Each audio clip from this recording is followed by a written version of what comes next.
Bienvenidos usuarios y usuarias de Venezolana de Televisión a este programa TV Foro, que estamos reestrenando, reabriendo en Venezolana de Televisión en esta coyuntura, en este contexto tan complejo para el mundo y también para nuestro país de la pandemia del coronavirus. Hoy tenemos este TV Foro especial, me acompaña en estos momentos Freddy Ñáñez, el presidente de Venezolana de Televisión. Bienvenido, Freddy. Gracias, William. Bueno, y vamos a estar aquí, Freddy, en esta primera media hora vamos a ver el documental Bloqueo, un mes en Wuhan, que nos cuesta la experiencia de China para combatir el coronavirus, que se ha convertido en un modelo mundial. Y bueno, luego vamos a tener una entrevista y vamos a un conversatorio, vamos a decirlo así, con el ministro de Comunicación e Información y vicepresidente de Cultura y Comunicación, Jorge Rodríguez. Freddy. Bueno, ayer estuvimos con Contagio. Vimos desde la perspectiva occidental cómo se enfocó en esta ficción, tú decías, profética, el escenario de un virus a escala global, los prejuicios eurocéntricos, étnicos, occidentales frente al brote de un virus, poniéndole la nacionalidad, cómo respondieron los medios de comunicación, las corporaciones y cómo respondió la población. Decía la película, no hay protocolos para esto es nuevo. Pero vamos a ver un documental, William, donde lo nuevo es afrontado por una cultura como la cultura china, con una metodología, una cosmovisión antigua y que tiene que ver con la valoración de la comunidad, la capacidad que tiene China para responder a los problemas comunes desde una perspectiva comunitaria y no individualista como suele pasar en Occidente. Este documental es orientador, sistematiza la experiencia, es generoso porque la comparte con el mundo, pero además nos da una guía de qué estamos haciendo y cómo lo estamos haciendo en Venezuela y en el resto de Latinoamérica.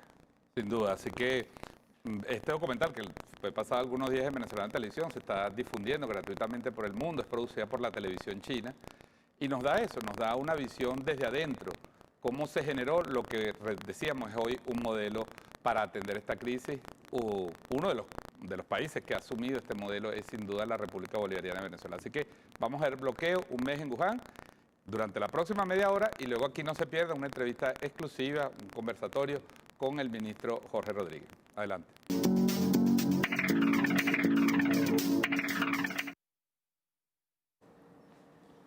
Estamos de regreso en TV Foro después de ver y escuchar la cadena de oración en toda Venezuela, que todas las noches, pues por supuesto, se transmite en nuestro país. Vamos a darle continuidad a este debate que hemos iniciado hace ya media hora con el presidente de Venezolana de Televisión, Freddy Ñáñez, y ahora aquí en el estudio con la visita del ministro de Comunicación e Información, vicepresidente de Comunicación y Cultura, Jorge Rodríguez, para abordar los temas relativos a los argumentos científicos. ¿Qué está pasando en nuestro país? ¿Cómo se está dando esta lucha? ¿Cómo se está dando en el mundo? ¿Qué comparaciones podemos hacer? Y así que en esta media hora los invitamos a estar aquí con Venezolana de Televisión, también viendo y comentando en sus casas y seguramente en redes sociales este tema. Buenas noches, ministro. Buenas noches, Freddy. Bienvenido, ministro. Hola, William. Hola, Freddy. Muchísimas gracias. Realmente estuve muy pendiente de un programa que presentaron ustedes el día de ayer. Me pareció que ese es el abordaje correcto cuando se presenta este tipo de situaciones que son novedosas para toda la humanidad. Aun cuando son novedosas a lo largo de la historia del ser humano y del propio planeta, ha habido de manera cíclica. Hay quienes dicen que las primeras dos décadas de los siglos genera algún tipo de epidemia. No sé si es una trágica coincidencia, pero en efecto la anterior gran pandemia que tuvimos, que fue la crisis de la gripe española del año de 1918, correcto, que generó al menos 60 millones de fallecidos por la gripe española, también fue en los primeros años del siglo XX.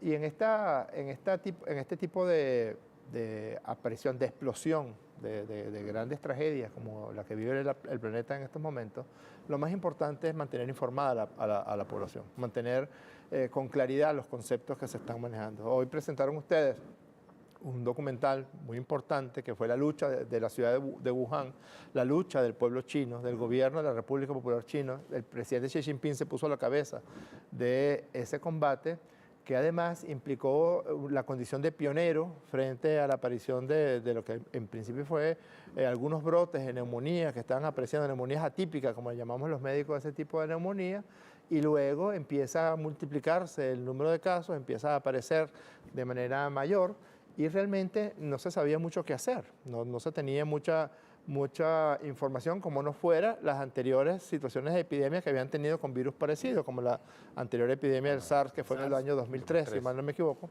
La epidemia con H1N1, es decir, virus parecidos, virus llamados virus RNA por el tipo de material genético que tienen, y entonces empezaron a tratar de enfrentar esta situación. Claro, nadie podía prever que se iba a dar esa inmensa explosión que se dio y que se diseminó por el mundo entero, pero inmediatamente los chinos se abocaron a entender la magnitud del problema, a buscar la solución de la magnitud del problema y a promover con la población esas soluciones. Se dieron cuenta que era completamente imposible que solamente con las herramientas médicas, que solamente con la presencia de los hospitales de manera tradicional, iban a poder enfrentar una situación con un virus que genera una gran tasa de diseminación, que además es un virus muy infeccioso y que la característica de infección es relativamente sencilla. A pesar de que todavía no hay seguridad de que sea un virus que se transmite por el aire, pareciera que no, por el peso molecular del virus.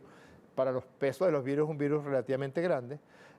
Sí es cierto que es un virus que viaja en las llamadas gotas de la saliva de las personas cuando están hablando, cuando estornudan o cuando tosen, o que se puede depositar y sobrevivir durante algún tiempo en alguna superficie. Entonces la persona pasa la mano o la ropa y luego se lleva las manos a la cara y genera pues la infección. Todo eso inmediatamente empezaron los chinos a estudiar y a ver cómo enfrentarlo. Y lo primero que hicieron, ahorita el mundo está entendiendo que había que hacerlo, que fue colocarse el tapaboca. Eso fue lo primero. Todo el mundo con tapaboca, todo el mundo en la calle con tapaboca, en los espacios abiertos con tapaboca, en la interacción con personas con tapaboca. Incluso la OMS, hasta hace muy poco, decía que no era necesario, por las características de la forma de contagio del virus, el uso del tapaboca. La OMS y los chinos dijeron que están cometiendo un grave error.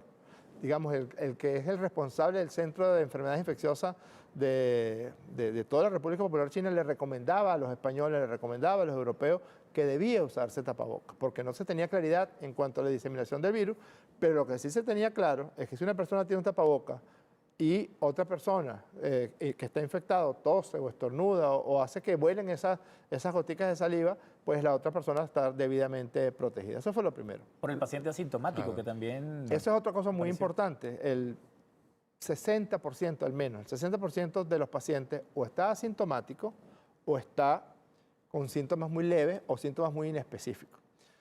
Ese fue el otro elemento que rápidamente consiguieron los chinos y sobre todo en la provincia de Wuhan. Empezaron a notar que empezaban a haber casos y a haber casos y a haber casos y de repente en un día cualquiera, generalmente es hacia el día 14 del inicio de lo que llaman el primer paciente, ¡pum!, explotaba. Sí. La cantidad de pacientes, abarrotaban la curva, abarrotaban las emergencias de los hospitales. Hay una curva que ya se ha hecho muy famosa, que es la curva es un poco complicada, aquí la tenemos un poco más simplificada, la presentó el presidente Maduro en la primera ocasión que se dirigió al pueblo de Venezuela para exponer lo que íbamos a hacer. Aquí en gris está el número real de casos en una determinada población, en este caso en la provincia de Hubei, en Wuhan, y en naranja está lo que estaban diagnosticando los médicos, lo que estaban diagnosticando los epidemiólogos, lo que estaban diagnosticando los hospitales de China. Los casos positivos. Y lo que se dieron cuenta fue que cuando empezaban a diagnosticar un poco número de casos, la realidad es que había muchísimos más casos en la población en general. Y llega un momento en que estos muchísimos más casos empiezan a contagiar a otros. Cada 4 días una persona infectada infecta a otras 3 personas cada 5 días y esas 3 personas infectan a otras 3 personas y ahí viene aquella leyenda tan famosa del ajedrez, ¿te acuerdas? El que inventó el ajedrez y fue y le dijo a un rey, y le dijo, me baja el efecto exponencial. Un granito en la primera casilla, después 2, después 4, después 8, después 16 y llegabas a varios trillones cuando llegabas a la casilla 64. No había trigo para pagar la deuda. Algo exactamente así es lo que ocurre en el caso del crecimiento exponencial. Jorge, y eso es lo que permite o le dice al gobierno chino que tienen que hacer una política para poder buscar los casos, para poder detectar los casos, porque es la única manera de evitar el contagio. Entonces, lo primero, el uso de tapabocas. Lo segundo es, no pueden tomarse medidas tímidas como hizo Europa, como hicieron los Estados Unidos, con un único interés, además una cosa absolutamente pueril necia, absurda, que es que tenían que proteger la economía, como si es que la economía lo hacen robots, Así es. o como si es que la economía es algo que se produce solo, o que tiene una dinámica que no tiene que ver con el ser humano, porque todas esas medidas que tomaron Estados Unidos, España, Italia, Francia, Gran Bretaña, hoy el primer ministro de Gran Bretaña está siendo hospitalizado hoy, y hace unas pocas semanas decía que es una enfermedad que iba a llegar, que iba a infectar a todos los británicos. Y que además le iba a subir la defensa. Que rápidamente iba a adquirir inmunidad contra la enfermedad, cosa que es completamente absurda, porque mientras más casos haya, el virus se pone como más loco y muta mucho más rápidamente, y al mutar mucho más rápidamente hace mucho más difícil el desarrollo de una vacuna, hace mucho más difícil el desarrollo de la inmunidad en las personas. Es exactamente lo contrario. E incluso llegó a decir ese señor que, bueno, algunas personas débiles morirán. Hoy está siendo hospitalizado porque definitivamente no ha habido una mejoría al cuadro que presenta hace algún tiempo. Y entonces empezaron a retardar lo que los chinos decían que había que hacer rápido. Ellos lo hicieron en el día, ya habían pasado 14 días desde el primer caso, pero no lo sabían. Ellos cerraron la ciudad de Wuhan cuando suponían que habían aparecido los 3 primeros casos. Ya en el momento en que ellos suponían que habían aparecido los 3 primeros casos, había más de 10.000 personas infectadas en Wuhan. Entonces, la segunda lección es cerrar, y cerrar de manera drástica. ¿Por qué? Porque en el momento en que se empieza a dar el crecimiento exponencial de las infecciones, la posibilidad de tenerlas es muy grande. Y esta es la curva que presentó el presidente Maduro el domingo 14 o 15 de marzo, no recuerdo bien la fecha. Correcto. Que fue el día antes de iniciar la cuarentena social y voluntaria en Venezuela, y la elección china que decía que va a llegar un punto en que el crecimiento exponencial de los casos iba a generar un tal número de pacientes. Claro, es una enfermedad donde la gran mayoría de las personas tienen síntomas leves o pocos síntomas, o realmente no requieren sino el aislamiento, no requieren de los servicios hospitalarios. Pero el 5% de los pacientes pues necesitan no solamente ir al hospital, sino también necesitan con mucha seguridad unidad de cuidados intensivos, que es como el nudo crítico.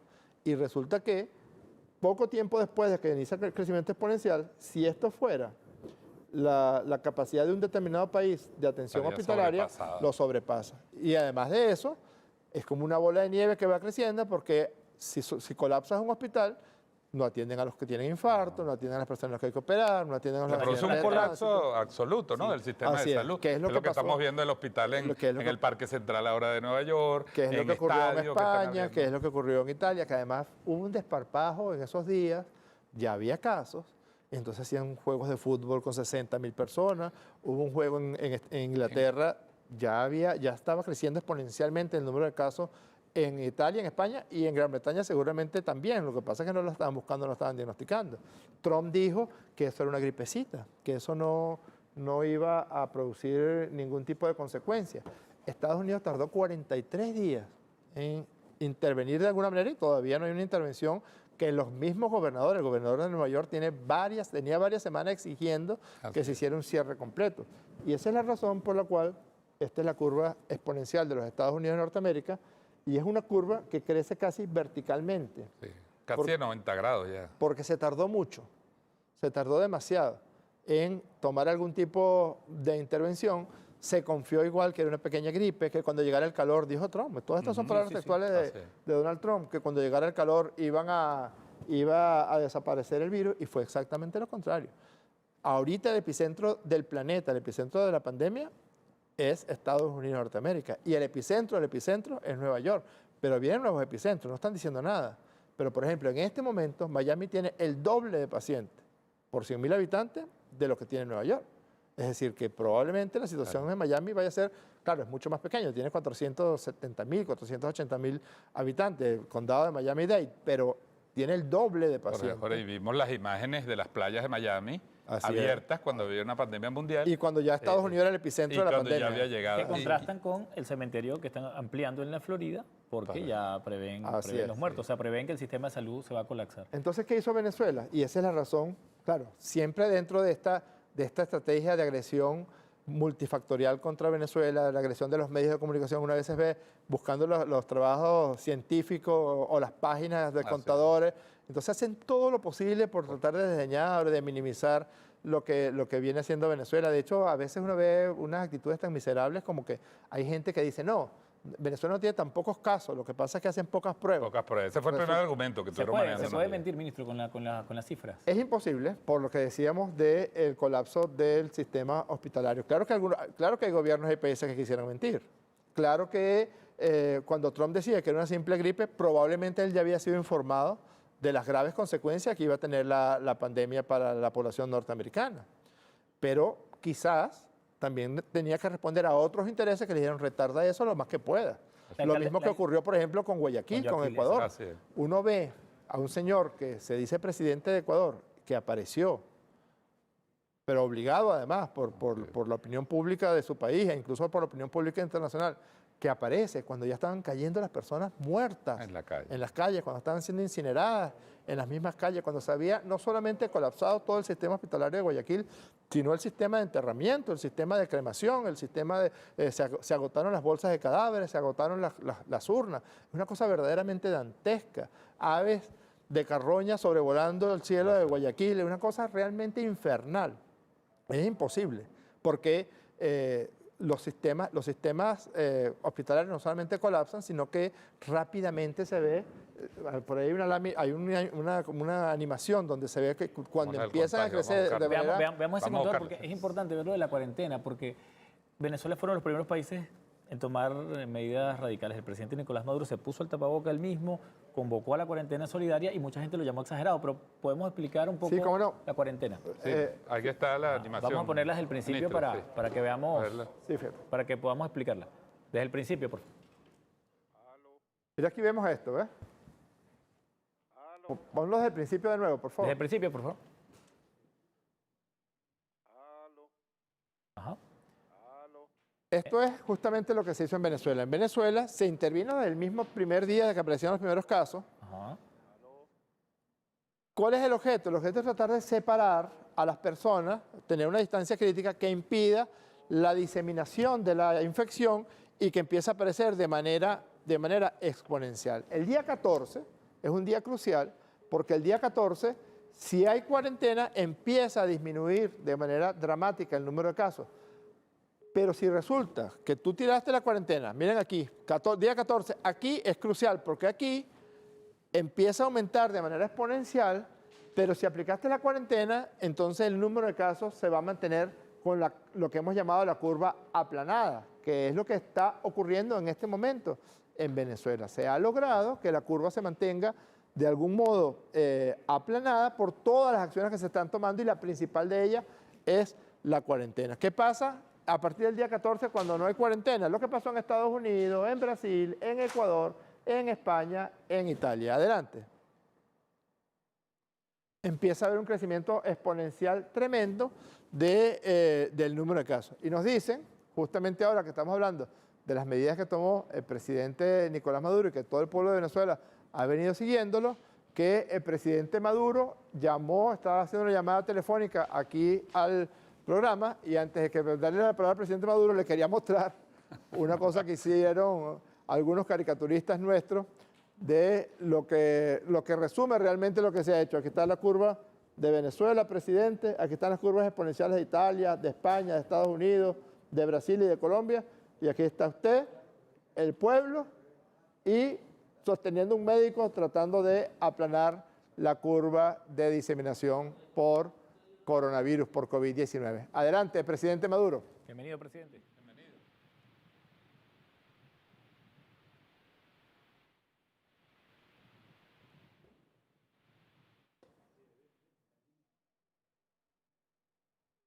Ok, bueno, pero es muy pedagógico esta explicación porque yo me pregunto, bien, hicimos las cosas desde el comienzo de una manera correcta, rigurosa, oportuna, pensando en la gente, en los seres humanos, porque hay un modelo civilizatorio del que podríamos hablar más adelante. Lo hicimos todo bien. Nuestra curva va con números que son alentadores desde el punto de vista de lo que es una pandemia. Pero ya es suficiente. ¿Podemos cantar victoria? Ese fue el tercer elemento, porque con los chinos aprendimos rápidamente. De hecho, hay una delegación de los más grandes expertos en materia de microbiología, epidemiología, neumonología, terapia intensiva, enfermería y hasta medicina ancestral y natural china que están con Venezuela, con nosotros, asesorándonos en todos los aspectos relacionados con la pandemia. Y el tercer elemento fue ir a buscar a los pacientes. Claro. Ahí quería hacer una pregunta, Jorge, porque esa estrategia pareciera que hay sectores que no la entienden, incluso sectores médicos, que no entienden que es una política integral, ¿no? Correcto. De cómo si vas casa por casa y caso por caso, como decimos aquí en Venezuela, Correcto. y cómo se involucras una plataforma tecnológica que fue cuestionada, que fue criticada y que ha producido un resultado que no puede mostrar hoy ningún país del mundo, que es una encuesta de más de 17 millones de Sí, personas. 18 millones ya estamos llegando y además cada día aumenta en 20, 30 mil nuevos usuarios de la plataforma Patria. Nosotros quisiéramos que en Venezuela hubiera 17, 18 millones de chavistas, pero sabemos que no es así. Es decir, que es una plataforma que utilizan los venezolanos y las venezolanas y que además es muy útil en estos momentos porque nadie tiene un recurso de ese calibre. Fíjate que los coreanos están utilizando una aplicación para hacer un seguimiento. En Singapur una aplicación similar. Han usado las los aplicaciones alemanes usan tarjetas de la crédito. celda, eso no lo conocía, pero los alemanes usan la celda del teléfono para ver la movilidad de los pacientes que tienen que estar aislados. Así es. Pero ninguno tiene esa capacidad, esa posibilidad de que tú te puedas hacer un autoexamen, porque es eso principalmente, es una encuesta de una cantidad de síntomas que son los síntomas debidamente establecidos por la Organización Mundial de la Salud, por nuestros expertos chinos, por nuestros propios expertos en epidemiología, y entonces la persona contesta si tiene fiebre, si tuvo dolor de cabeza, si viajó recientemente, a dónde viajó, porque hasta ahora la gran mayoría, la inmensa mayoría de los casos de Venezuela están en relación con algún viajero que trajo el virus o de España, o de Italia, o de Estados Unidos, o de República Dominicana, o de Ecuador, o de Perú, o de Colombia. Y en la agrupación de todos esos síntomas aparecen 125.000 viviendas, donde hay 125.000 personas que tienen que ser visitadas. Y hay 20.000 médicos cubanos o médicos venezolanos, enfermeras, enfermeros, que se van casa por casa. Y allí ven a la persona y algunos miles de personas resulta que tienen síntomas que no pueden ser considerados síntomas de COVID, pero a ellos les hacemos la prueba rápida. No se les descarta a priori. No, se les hace la prueba rápida. Y hay un grupo que tiene síntomas típicos de COVID-19. Pasan a una segunda fase. Se aíslan en un CDI, se hospitalizan en un CDI mientras se le hace la prueba diagnóstica definitiva. Y eso ha sido lo que el presidente ha llamado el despistaje amplio y personalizado. Es decir, vamos a la casa de la gente, buscamos al paciente. No solamente estamos haciendo un control epidemiológico del paciente que haya aparecido, que haya sido diagnosticado y sus contactos y su cercanía. Se calcula que por cada paciente infectado hay un grupo de aproximadamente 15 personas que señalan sus contactos habituales. Claro, así es. Entonces, en este caso no solamente estamos buscando los contactos, no solamente estamos evaluando a todo paciente que viajaba, que haya venido en viaje en los tiempos en que arrancó la pandemia en Europa o en otros países, los pacientes que en este momento están entrando, los venezolanos que están entrando desde Colombia hacia Venezuela, todos están siendo sometidos a evaluación, los atendemos, pero también los sometemos a una cuarentena para evaluar en qué condiciones vienen desde el punto de vista de COVID-19. Y además de eso, estamos yendo a las casas de la gente. Yo creo que eso determina que nosotros estamos en un ritmo de crecimiento del número de pacientes de aproximadamente 3 a 5% diario. Es decir, Hay incluso informaciones sobre que uno se pregunta, cuando se hace una encuesta tan masiva, y el término que usa el presidente, masivo y personalizado, correcto, que está muy asociado al uso de las nuevas tecnologías, eso que llaman el Big Data. Es decir, correcto, se está teniendo una data de salud, correcto, además del COVID, sobre el pueblo venezolano en general. Eso es un Así avance es. extraordinario en medio de esta crisis. Ahora, Así es. lo interesante es que son dos modelos. En Contagio vimos cómo el mundo occidental no se preparó para eso. Es una sociedad individualista, una sociedad del sálvese quien pueda, una sociedad donde el mercado debe resolver los problemas públicos, el Estado se echa para atrás. Y tenemos China. China es una sociedad disciplinaria, milenariamente con una cultura de la comunidad, con una visión de lo colectivo totalmente diferente a Occidente, y Venezuela, por poner un Mira, caso. me dicen que ya está el presidente Nicolás Maduro en línea. Adelante, presidente. Bienvenido, presidente. Yáñez, Jorge, William y Freddy, ¿me escuchan? Le Perfectamente. escuchamos, presidente. Saludos. Bueno, tenía 7 minutos tratando de conectarme. Son las 8:37 de este domingo 5 de abril. Estoy viendo todo el programa, el video que pasaron de Wuhan, muy aleccionador, muy completo. Y bueno, ya muchas de las cosas que antes no entendíamos, ahora las entendemos con la experiencia que estamos llevando adelante con esta batalla, ¿no? Quiero saludar a todo el pueblo cristiano de Venezuela, a toda la comunidad católica. Hoy, en el inicio de la Semana Santa, hoy es Domingo de Ramos. Recibí mis ramos de los palmeros de Chacao. Los recibí aquí en familia, con todos los nietos, todas las nietas, con Cilia, todos bien, afortunadamente, gracias a Dios.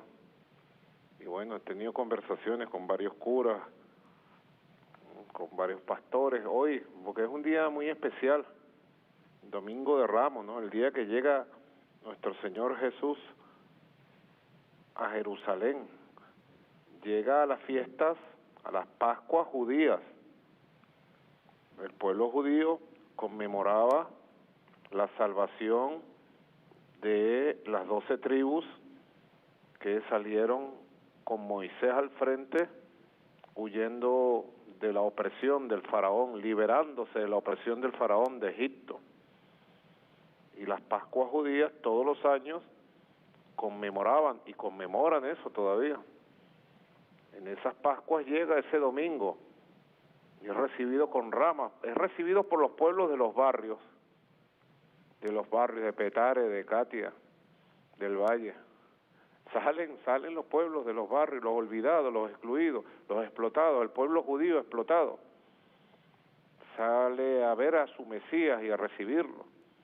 Quien entra en un burro a Jerusalén. Y luego se dan todos los episodios. Va Jesús directamente al templo y consigue el templo lleno de mercaderes.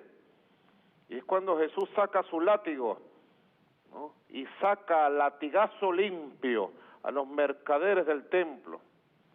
Inolvidable, pues, imagen del Jesús revolucionario, de la lucha de clases, del Jesús ético, del Jesús histórico.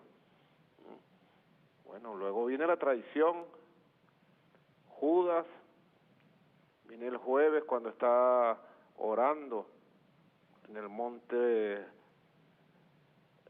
los campos fuera de Jerusalén, es capturado, lo capturan las tropas del imperio y las tropas de la teocracia, de la cúpula corrupta, bandida de la iglesia de entonces. Lo torturan. Ustedes saben que lo torturan en templos, en los sitios, en las cárceles que estaban en los templos, lo tortura los guardias de la teocracia de entonces, son los encargados de torturar a Jesús, burlarse de Jesús, el Cristo Redentor. Luego lo asesinan públicamente, lo crucifican y luego nuestro Señor Jesucristo resucita para todos los tiempos. Bueno, mi oración, mi sentimiento como cristiano, practicante, militante que soy, de Cristo, el Cristo Redentor que vino a cambiar todos los tiempos. Así que Domingo de Ramos, mis saludos a todos y a todas, un Domingo de Ramos en casa, en casa. ¿Qué me dice William, Freddy, Jorge? ¿Qué me pueden decir? Felicidades, el Domingo de Ramos. Saludos, presidente. Muy importante esta reflexión que usted hace sobre esa relación, ¿no? En el momento que estamos viviendo en el mundo y en Venezuela, entre el Cristo humano, el Cristo revolucionario, el Cristo de los pobres, que fue sacrificado, y hoy la necesidad de que ese espíritu cristiano inunde a todo el pueblo de Venezuela en estos días de reflexión también cristiana. Así que creo que es perfecta la reflexión porque todos quienes estamos en casa hoy estamos reflexionando, estamos pensando sobre nuestra vida, estamos pensando sobre las cosas que están ocurriendo y cómo podemos todos participar para que este tránsito hacia una sociedad distinta, más humana, sea mucho más fácil con la fe, con el trabajo colectivo, con el trabajo de todo el pueblo. Ayer hablamos, presidente, de las dos espiritualidades que se ponen de manifiesto frente a este problema puramente humano, ¿no? Que es un virus que llega a decirnos a todos, somos iguales todos. occidentales, orientales, latinoamericanos, ricos, pobres, jóvenes, viejos, mujeres, hombres. La única identidad posible es la identidad humana frente a una pandemia como esta. Y cómo también cada civilización ha respondido. China, con su cultura milenaria de la comunidad, de la visión holística de la vida, de la visión circular del tiempo, de entender que todo está conectado, todos estamos conectados de una manera u otra. Occidente, por el contrario, una sociedad que basa su espiritualidad y su cultura en el individualismo, en la competencia, los mercaderes del templo gobernando los principales imperios, privilegiando el mercado, el negocio, el comercio, antes que la vida. Y finalmente, el contraste de estos mundos muestra las contradicciones. Yo creo que el mundo, presidente, no podía seguir como venía, al ritmo que venía. Nos creímos dueños del planeta, nos creímos dueños de la vida animal, nos creímos con derecho a explotarlo todo, a explotar a los seres humanos y a explotar en general. Y hoy nos conmueve como apenas, no sé, un mes debe tener casi buena parte de la humanidad recogida en sus hogares, salvaguardándose. Y los animales que antes pensábamos que jamás rondaban los espacios de los seres humanos, hoy están allí, delfines. Hoy vi un video conmovedor de un tiburón ballena acá mismo en las costas de Aragua. Y uno se pone a pensar el mundo que va a venir luego de la pandemia. Usted dijo el mundo no va a ser nunca igual. Yo soy optimista en ese sentido porque creo que espiritualmente el mundo tiene que girar y hay que sacar a los mercaderes del templo definitivamente y tiene que volver esa espiritualidad no solo de un humanismo profundo, sino de un humanismo capaz de ver más allá de lo humano y relacionarse diferente con la naturaleza, con los animales y con la vida en sí misma. Sacar a los mercaderes del templo humano, del templo conciencia, del templo ser, del templo familia, sacar a los mercaderes que nos venden y que pretenden transformar todo en mercancía, la salud pública en una mercancía. Privatizaron la salud en todo el mundo con el neoliberalismo. En los últimos 30 años el Fondo Monetario Internacional le impuso al mundo un modelo y privatizó todo. Y la gran crisis de salud pública humanitaria que está viviendo Europa y Estados Unidos por la privatización de la salud. Y la gran crisis que está viviendo Colombia, Brasil, Ecuador, doloroso, pues todos estamos pendientes de eso. Así que otro mundo vendrá, no tenga ninguna duda de eso. Están haciendo otro mundo del dolor, de la pandemia. Y nosotros los cristianos decimos, ese mundo tiene que nacer de los valores de Cristo, los valores del amor. Amaos los unos a los otros, de los valores de la solidaridad, de los valores de la justicia, de los valores del antiimperialismo de Cristo. A Cristo lo matan por ser un antiimperialista, por enfrentar el imperio romano con todo su ser, con su palabra.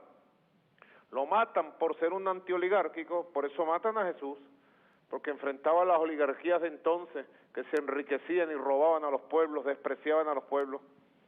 Es el Cristo histórico, el Cristo luchador, es el Hijo de Dios. Bueno, para que ustedes vean que Dios nos mandó a su Hijo, un revolucionario. Naguará, dirían por allá por Occidente.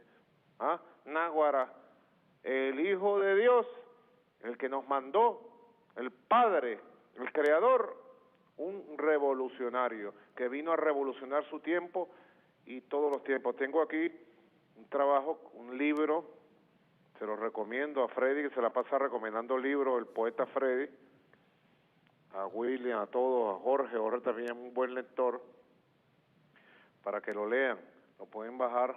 Yo lo voy a publicar, Márquez, pendiente para publicar ahora este libro de el padre español, que es teólogo de la teología de la liberación, José Antonio Págola. No sé si lo han leído, Jesús, aproximación histórica. No. Bueno, lo empecé a leer hoy, me lo mandó el padre Numa Molina. Él es Jesús histórico, el Hijo de Dios. Yo le decía a Numa en las reflexiones que estábamos haciendo ahora él y yo, me decía, bueno, pero es que nuestro Padre, el Creador, Dios mandó a su Hijo, y mandó, fue un gran revolucionario. Murió a los 33 años. A los 33 años murió nuestro Señor Jesucristo. En aquella época el promedio de vida era 35 años, más o menos, producto de las enfermedades de la época, de la expectativa de vida, eran 35 años. Murió nuestro Señor Jesucristo. Fíjate, hoy, Domingo de Ramos, como dice Freddy, ha habido manifestaciones sin lugar a dudas celestiales. Yo no sé si ustedes vieron el círculo de luz que se hizo alrededor del sol hoy. El halo solar. ¿Cómo no? Lo tenemos ahí en imágenes. El halo de luz. Esos son bendiciones. Son una señal clara de Dios. Impresionante. Yo les voy a contar algo que Jorge sabe, un secreto entre nosotros, que no se entere nadie. Una persona muy llena de luz, que yo conozco, una persona muy llena de luz, bueno, una persona de Dios, digo yo, que es muy intuitiva, me había dicho, para el Domingo de Ramos, me había dicho hace ya un tiempo, va a haber una manifestación de luz de Dios para Venezuela. Y ocurrió hoy. Cuando yo vi eso, dije, Dios mío santo. No sé si tienen imágenes de eso, Jorge. Sí, presidente. Colóquenla, por favor. Vamos a poner las imágenes de fue sorprendente. Impresionante, el sol, un círculo de luz. Hay una imagen. Y eso es un mensaje claro a nuestro pueblo que estamos protegidos por la bendición divina, por la bendición de Dios. Llevamos su bendición para esta batalla y para todas las que vengan en adelante. Estamos protegidos, llenos de su fuerza, de su luz, de sus bendiciones. Es impresionante, de verdad. Bueno, hay mucho, corrió por internet todas estas imágenes, impresionantes. Precisamente Domingo de Ramos corrió, digo yo, con todo nuestro pueblo, gracias Dios Santo por tus bendiciones. Y digo como presidente, gracias Dios Santo por las bendiciones que me das. Me considero un presidente bendito y tenemos un pueblo bendito y una patria bendecida, Venezuela. Digamos amén, amén, amén. Que esas bendiciones sean para toda la familia, para todos y para todas. Igual lo decía Freddy. Yo estoy asombrado, Jorge. Comentaba con Jorge hace unas horas atrás cómo en el mar venezolano, el mar Caribe, mar de paz, mar soberano, mar venezolano. Bueno, con todo esto de la cuarentena, con la purificación del aire, con la purificación de las aguas, fenómenos increíbles. Ahí hay imágenes, pescadores de cata. Los pescados están llegando, gigantescos, a la orilla. Fenómenos en Chichirivichi. Delfines. Una imagen allí, de los pescadores se lanzan a filmar las imágenes debajo del mar, no tienen miedo.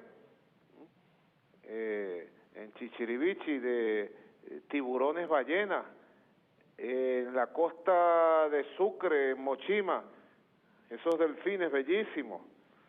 Hay imágenes de todo tipo, impresionantes de verdad, cómo el mar multiplica los peces,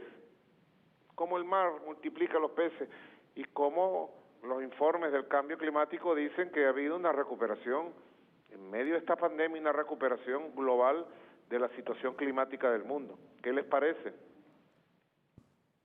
Sí, presidente, justamente esta tremenda amenaza que recibe la humanidad con la diseminación del COVID-19 genera no pocas reflexiones desde el punto de vista de hacia dónde estaba llevando el ser humano la vida en el planeta.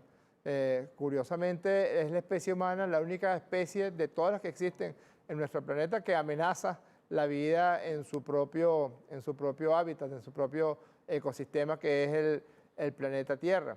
Y cómo de inmediato aparecen las manifestaciones más sublimes del ser humano, las inmensas manifestaciones de solidaridad que hemos visto en China, el personal de salud, el personal de acompañamiento, en Italia, verdaderas cosas conmovedoras de médicos, enfermeras, en España que no duermen, en Venezuela, los trabajadores, por ejemplo, presidentes del Instituto Nacional de Higiene, están durmiendo 1 hora, 2 horas y cuando se les envía a descansar para reanudar la tarea, pues se niegan a hacerlo porque tienen un compromiso con usted y tienen un compromiso con el pueblo de Venezuela. Y eso contrasta con muchísimas muestras de mezquindad también, como hay todavía personas que consideran que las pruebas diagnósticas de COVID deben cobrarse en casi todos los países llamados occidentales, llamados capitalistas, llamados modernos, llamados civilizados, han dado muestra de verdadera incivilidad, de verdadero desprendimiento de la solidaridad humana, porque están incluso, estando como está amenazada la misma existencia de su sistema de vida, pues están buscando cómo, entre comillas, proteger la economía, proteger la propiedad privada, proteger la bolsa de valores, cuando lo que va a terminar, lo que está diciendo el planeta en este momento es: después de esta amenaza, tenemos que cambiar nuestra forma de relacionarnos con la vida, de relacionarnos con la naturaleza, de relacionarnos con la propia existencia, presidente. En este momento, la mitad de la población del planeta, aproximadamente unos 3.600 millones de personas, están guardadas en su casa. Están obligados a la detención y al distanciamiento social por causa de las cuarentenas que se han impuesto en todo el planeta.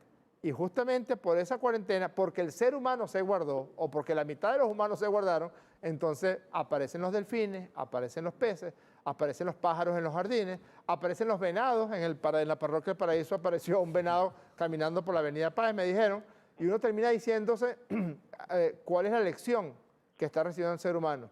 ¿No será que el sistema capitalista que te lleva de manera permanente ahí a acumular y acumular y acumular más y más y más riqueza, no se sabe para qué, últimamente va a terminar con la vida en el planeta? Y este es un mensaje para que nos relacionemos de manera diferente entre los humanos y con la naturaleza.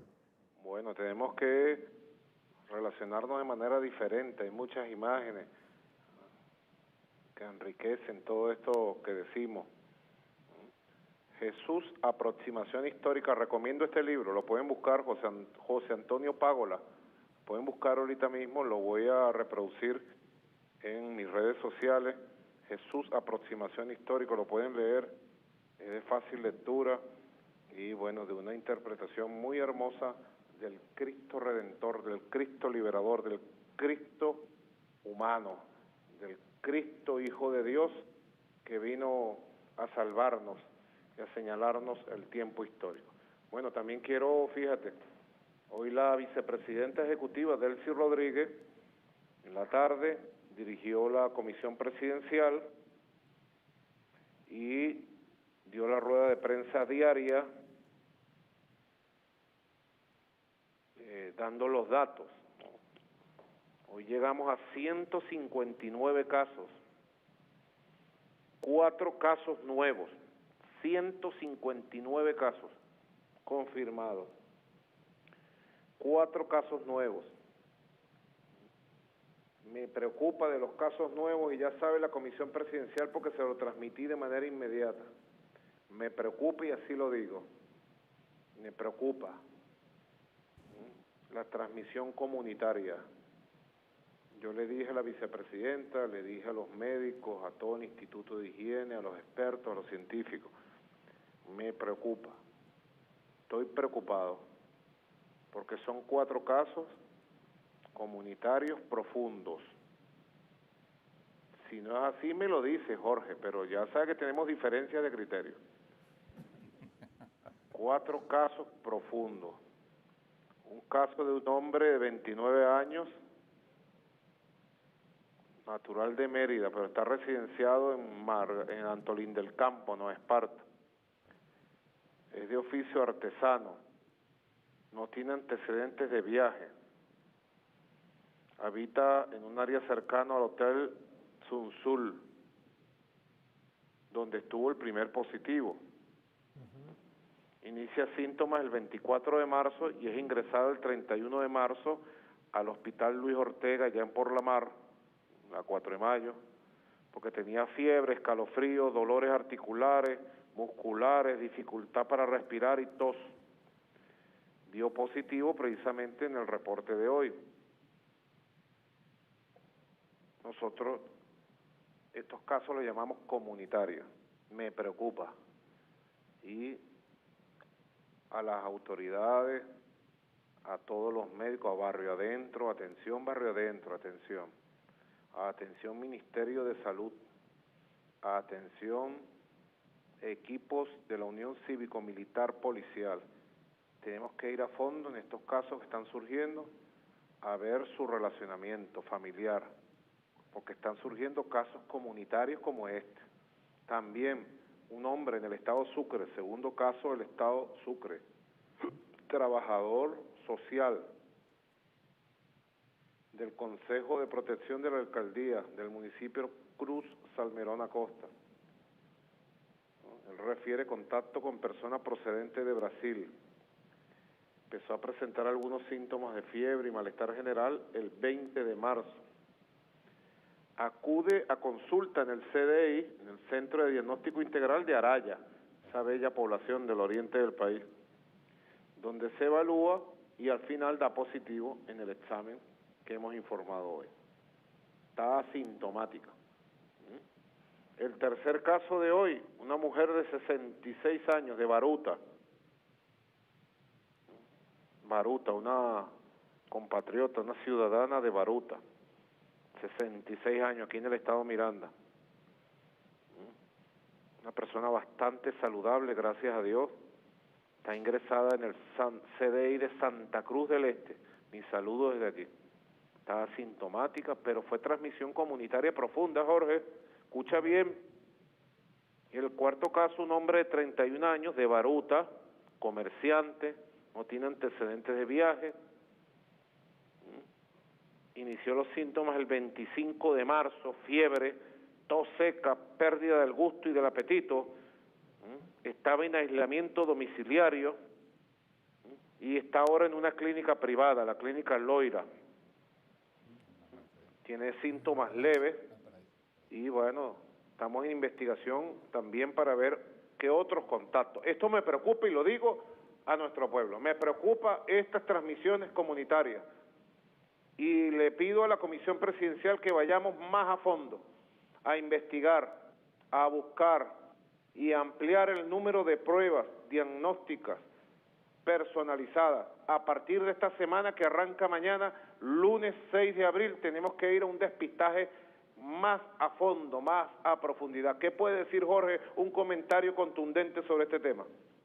Sí, presidente, ya estamos entrando a la cuarta semana de la aparición del diagnóstico del primer caso en Venezuela y también del inicio de la cuarentena, y es a partir de la cuarta y la quinta semana cuando empiezan a aparecer los casos comunitarios. Aquí tenemos la disyuntiva de si esos casos comunitarios se mantienen controlados a través de la cuarentena, pues vamos a lograr conseguirlo, vamos a lograr diagnosticarlo, vamos a lograr aislar a estos pacientes para evitar la diseminación. Por eso es tan importante justamente mantener las medidas que se vienen implementando con mucho éxito desde el primer día. No aflojar, no bajar la guardia. Usted nos lo ha dicho varias veces, lo dijo ayer, lo ha dicho cada vez que aparece en una locución pública y en privado también nos lo dice, no podemos bajar la guardia. Este es el momento justamente de ir a pescar los casos comunitarios, no solamente lo que se ha venido haciendo con la encuesta, sino la visita casa por casa, porque de eso va a depender que la cuarentena siga siendo eficiente y evitar que se nos vayan a disparar el número de casos, presidente. Al lugar el comentario de Jorge Rodríguez, al lugar. Sí, bueno, si me permite, presidente, un comentario y una pregunta sobre este aspecto, ¿no? Dime, William. Porque ciertamente el esfuerzo que está haciendo el Sistema Nacional Público de Salud, que está haciendo también el sistema privado en coordinación a través de la comisión, nos habla de un éxito sin duda rotundo. Hay una preocupación que hoy recogíamos en las redes sociales y en distintos medios sobre todo el proceso de atención que se está dando por la llegada masiva de venezolanos en la frontera, particularmente en la frontera con Colombia. Creo que ahí tenemos un desafío porque cuando estamos hablando de casos comunitarios, imagínense, presidente, usted está preocupado con 4 casos, lo que puede significar también la preocupación de la comunidad, porque efectivamente estos controles puedan evitar que lo que está pasando en Colombia, lo que está pasando en Brasil y en otros países hermanos, también tenga un impacto sobre los números que se están dando en Venezuela. Muy buena pregunta, William. Colombia, correcto. Fíjate, nosotros nos preparamos para recibir a 15.000 venezolanos que vinieran migrantes de Colombia, de Ecuador, de Perú. Porque hay videos, fotos en las redes. Nos preparamos para recibir a 15.000. Entre ayer y hoy hemos recibido 1.800.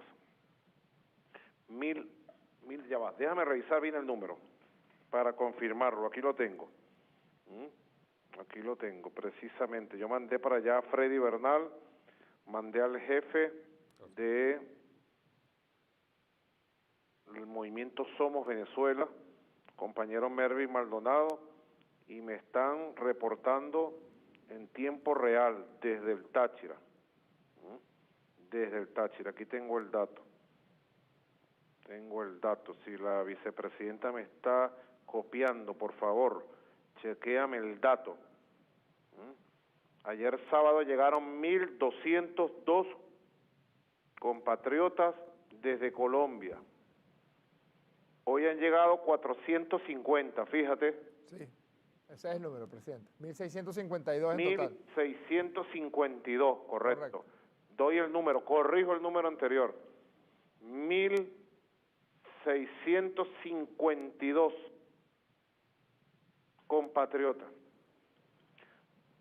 A todos, es la orden que he dado y espero que la estén cumpliendo a rajatabla. Al jefe de la red, al jefe de la SODI, al jefe político protector, Freddy Bernal, al jefe del movimiento Somos Venezuela, deben estar escuchándome, Mervin Maldonado. A todos hay que recibirlos con amor, con cariño y con todas las medidas preventivas. A todos hay que hacerle la prueba de sangre inmediata, la prueba rápida, que hay suficientes ahí en la frontera, afortunadamente. A todos hay que hacerle la prueba del coronavirus. Los que den positivo van directo al CDI y a los hospitales. Ya están las camas listas para recibirlos y atenderlos. Los que den negativo van a los hoteles y a los lugares que están reservados para pasar 14 días, la cuarentena de 14 días en este caso, obligatorio. Y antes de darlos de alta le volvemos a hacer la prueba. Así que estamos tomando, William, todas las medidas de prevención para que no entre ningún caso positivo a Venezuela. Todo caso positivo que pudiera venir en los migrantes venezolanos quedará en la frontera, será atendido, será curado en tiempo real y después será dado de alta sano y será llevado a su casa donde viva, en el Táchira o a donde viva. En eso yo pido la máxima vigilancia, la máxima. Ahí tenemos profesionales. Quiero felicitar a los profesionales venezolanos en todo el país, profesionales de la salud, a los militares, a los policías, a todos felicitarlos, pero sobre todo a los que están en la frontera, que están allí, mira, cumpliendo. Llegan los venezolanos, llegan perseguidos por la xenofobia en Colombia, en Ecuador, en Perú, la xenofobia racista del fascismo que gobierna esos países. Llegan con una experiencia de vida tremenda y son bienvenidos en su patria. ¿Tienen patria? ¿No? Para que se den cuenta que sí tienen patria. Aquí hay una patria libre, solidaria, que los recibe con los brazos abiertos. La mayoría, William, tienen carné de la patria. Y la mayoría tiene los bonos de todos estos meses depositados ahí. O sea que llegan con los bonos del carné de la patria que sí tienen, porque en Venezuela hay patria libre, solidaria, cristiana, bolivariana. Valga el comentario que me sale del alma, de aquí, del estómago, de la raíz. Valga el comentario, porque aquí sí los vamos a proteger. la salud, la alimentación, los bonos de carnet de la patria que los tienen acumulados ahí. No, Dios santo, pues, ¿en qué país del mundo hay eso? En Colombia, en Ecuador, en Brasil, en Perú, protegen al pueblo.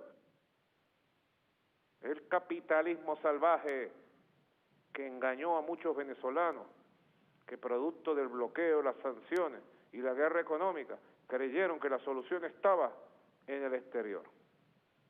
Y en esta situación quieren volver a su patria, a su terruño, a curarse, a salvar a sus hijos en su terruño. Y yo les digo, hermanos y hermanas, compatriotas, bienvenidos. La patria los recibe con los brazos abiertos. Patria libre y soberana que cuidamos con tanto amor.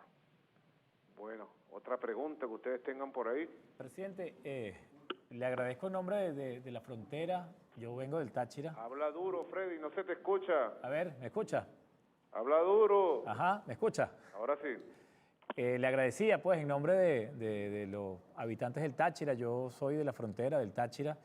Precisamente ese gesto que está teniendo no solo con el pueblo tachirense de la frontera, sino también con el pueblo colombiano, porque esa frontera es una frontera realmente de hermandad. Ahí las familias son familias colombo-venezolanas. Y creo que hay que hacer una reflexión, presidente, sobre si el mundo está preparado o no para estos tipos de actos de desinterés, de generosidad, como el que está teniendo Cuba con incluso países que votaron en contra del levantamiento del bloqueo, o con países como Rusia, que nos enteramos hace poco, vamos a ver unos titulares muy interesantes de una empresa rusa que está sancionada por Estados Unidos y está donando los respiradores para Estados Unidos. Y usted, presidente, hizo un anuncio muy importante. Yo sé que ha asistido por ese espíritu cristiano, también ha asistido por el pensamiento bolivariano, pero sobre todo por la conciencia de que somos una misma especie, una misma humanidad, de donar unas máquinas que el pueblo colombiano requiere, que le urge al pueblo colombiano.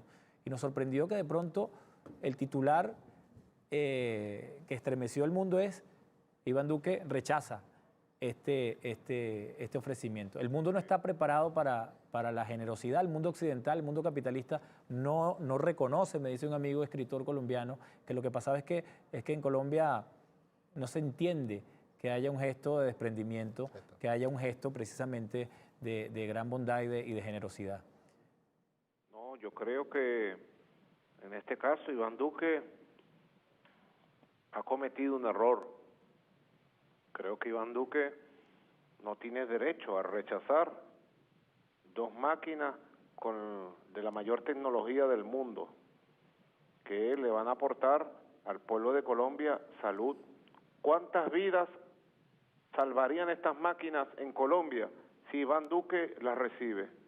Yo podría, sin exagerar, decir cientos o hasta miles.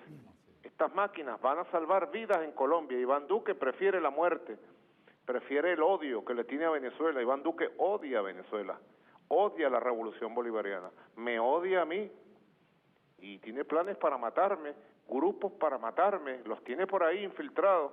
Ese es otro tema que no voy a tocar ahora. Jorge Rodríguez conoce muy bien de esos temas, se los puede contar en privado ahí. Los planes de Iván Duque para asesinarme. Son muy chismosos, presidente, mejor no. Bueno, para que ustedes vean, pues, ¿no? Ahí es lamentable. Las máquinas están listas para ser llevadas a Colombia. El presidente, sobre ese tema, el alcalde de Cali manifestó públicamente su interés por esas máquinas. Dijo, bueno, si el presidente Duque no la quiere recibir, a mí sí me gustaría usarla para salvar vidas aquí en la ciudad de Cali. Y le anuncio también que un alcalde de Colombia que vivió en Venezuela, que además es un hombre de la cultura, Julián Conrado, alcalde de un pueblito en Colombia, también dijo lo mismo. Incluso dijo, podemos poner hasta en la frontera y que atiendan los 2 pueblos. Es decir, hay una voluntad de una parte importante del pueblo colombiano y de la sociedad colombiana de que se avance en la coordinación sanitaria y humanitaria en la frontera, más allá de los deseos de muerte de la oligarquía y del presidente colombiano. Bueno, es una buena idea, fíjate. Iván Duque había dicho hace 3 días que sí aceptaba las máquinas que yo iba a enviar. a nombre del pueblo de Venezuela, que se las entregáramos a la Organización Panamericana de la Salud. Ayer, cuando se le íbamos a entregar a la Organización Panamericana de la Salud, Jorge Rodríguez y el canciller reciben una información del delegado embajador de la Organización Panamericana de la Salud en Caracas, de que había recibido la orden desde Washington, desde su oficina matriz, de que no recibiera las máquinas porque el gobierno de Colombia se negaba a recibirlo. A mí me pareció algo surrealista, increíble. Después lo confirmamos. Esas máquinas siguen en pie, listas para ser enviadas a Colombia como gesto cristiano y humanista.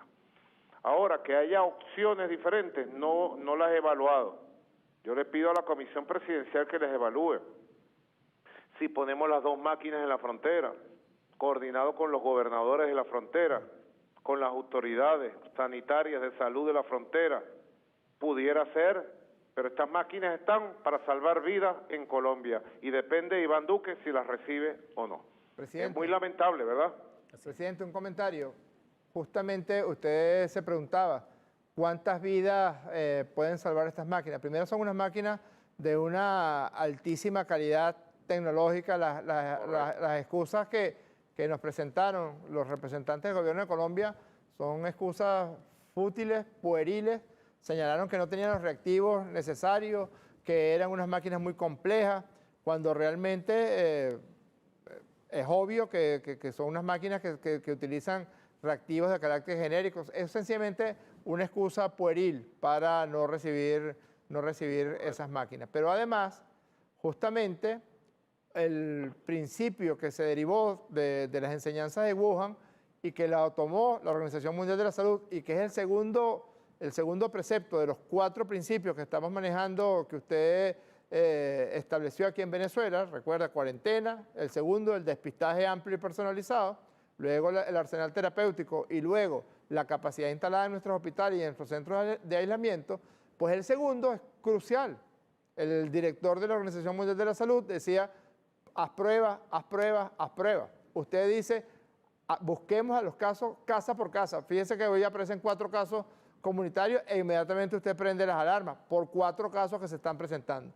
Imagínense lo que significaría para Colombia unas máquinas que cuadruplicarían la capacidad de diagnóstico, porque además la única máquina que tenían se les dañó la semana pasada, no sé cómo están tomando pruebas, y luego aparentemente la repararon, pero evidentemente no está funcionando a plenitud de capacidad.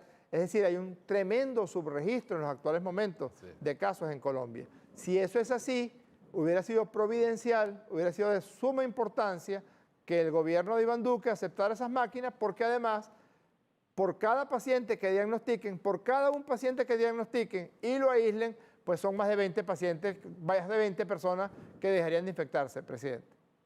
O sea, que Duque está dejando de salvar vidas por su odio. Así es. Por su mezquindad, por su visión, no sé cómo llamarla, no quiero ofenderlo, por su visión errática, equivocada.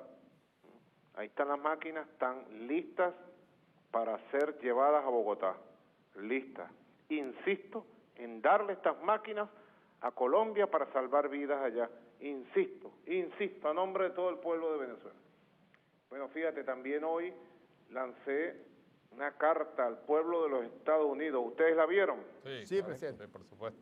¿Qué les pareció esa iniciativa a William? Bueno, presidente, una carta y un mensaje sobre todo, ¿no? Que es un mensaje al pueblo estadounidense, al alma del pueblo estadounidense. Creo que contiene unas claves, yo la califiqué en redes sociales como un mensaje extraordinario porque contiene un conjunto de claves políticas, claves humanitarias y claves ideológicas también. Venezuela tiene, presidente, 190 años de relaciones con Estados Unidos y jamás había recibido un ataque de esa naturaleza, jamás había recibido amenazas de este tipo directas, graves contra su liderazgo, contra su presidente.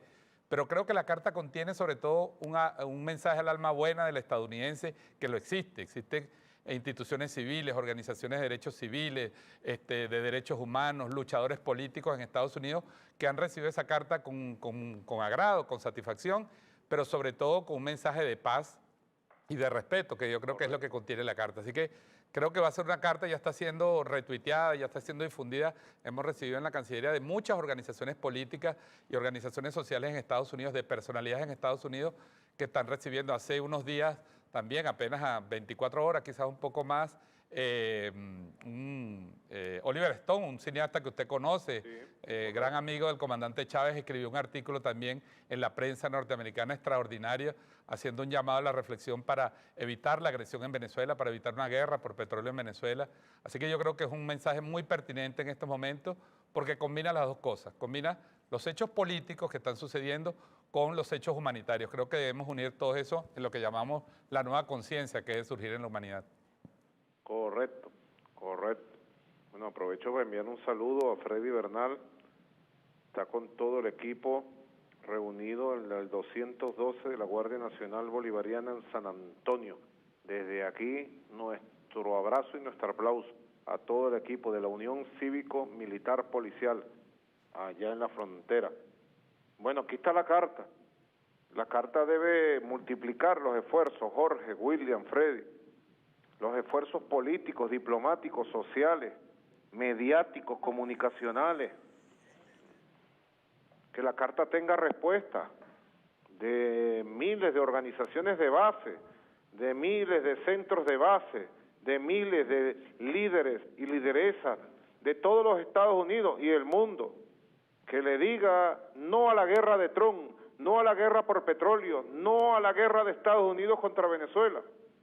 Ahí está la carta, fíjate, en una parte dice, el gobierno de Trump, instrumentalizando una vez más las instituciones para alcanzar sus objetivos electorales y basándose en infamias bajo pretexto de lucha contra las drogas, ha ordenado el despliegue militar más grande de Estados Unidos hacia nuestra región en 30 años, con el fin de amenazar a Venezuela y de llevar a nuestra región a un conflicto bélico, costoso, sangriento y de duración indefinida.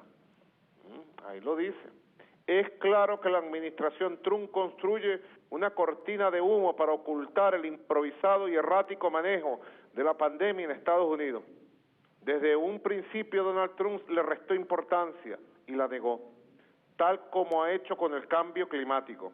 Hoy la crisis se agrava simplemente porque, pese a contar con recursos, no está dispuesto a transformar el sistema de salud en uno que priorice el cuidado pleno de la población y no el lucro de ganancias de la medicina privada, las compañías de seguros y las farmacéuticas. Nosotros en Venezuela no queremos un conflicto armado en nuestra región.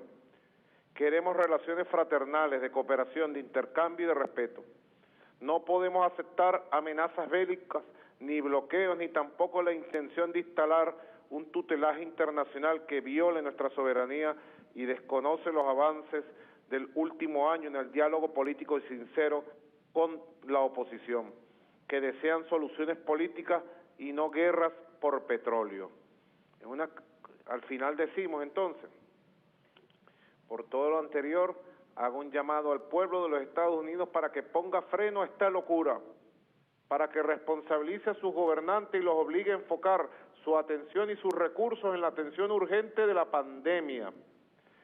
Pido, junto al cese de las amenazas militares, el fin de las sanciones ilegales.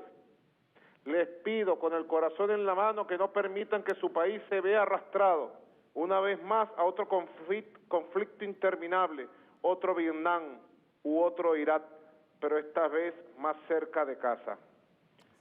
No somos tan diferentes, les digo en mi carta, como nos quieren hacer creer con infamias. Somos pueblos buscando una sociedad más justa, libre y compasiva. No dejemos que los intereses particulares de minorías cegadas por ambición nos separen. Nosotros, como dijo una vez nuestro líder Hugo Chávez, compartimos el mismo sueño. El sueño de Martin Luther King es también el sueño de Venezuela y de su gobierno revolucionario. Los invito a luchar juntos por hacer realidad ese sueño. No a la guerra de Estados Unidos contra Venezuela, no más sanciones criminales, queremos paz. Nicolás Maduro Moros, 5 de abril. Bueno, ahora multiplicarla. Sí. Correcto. ¿no? Con el Grupo de Puebla, con el Foro de Sao Paulo, con la Red de Intelectuales. Atención a Adán Coromoto, Chávez Frías, canciller del Partido Socialista Unido de Venezuela, que está allá, Pedro Calzadilla, que están en La Habana, a mover el cuerpo, para que esta carta llegue a la profundidad de los movimientos sociales y ganemos la batalla de la opinión pública por la paz, por la independencia y la soberanía de Venezuela. A ganar la batalla de la opinión pública es mi llamado a todos los movimientos sociales, a todos los liderazgos, más allá de nuestra frontera. Bueno, compatriotas, fíjense ustedes, ya entramos mañana, Jorge, en la 4ª semana. Correcto. En la 4ª semana. Entramos en la 4ª semana. Estuve hablando hoy con Aristóbulo. Tengo aquí un documento que me dio Aristóbulo. Atención padres, madres y representantes. Atención sobre el año escolar. Se llama Plan Cada Familia Una Escuela. Documento de balance y sistematización sobre el trabajo realizado hasta el día 4 de abril del 2020. Aquí hay un estudio a fondo cómo van las clases, las tareas, la disciplina de lunes a viernes. Felicito a la familia venezolana, a las madres, a los padres, a las abuelas, a los abuelos, a los tíos, a los padrinos, a las madrinas. Los felicito, porque los muchachos están haciendo tareas. Mis nietos que pasaron hoy el día conmigo me han pedido que por favor eliminen las tareas. No sé si hay consenso entre los niños y las niñas. Lucas se autoproclamó en vacaciones el jueves, presidente.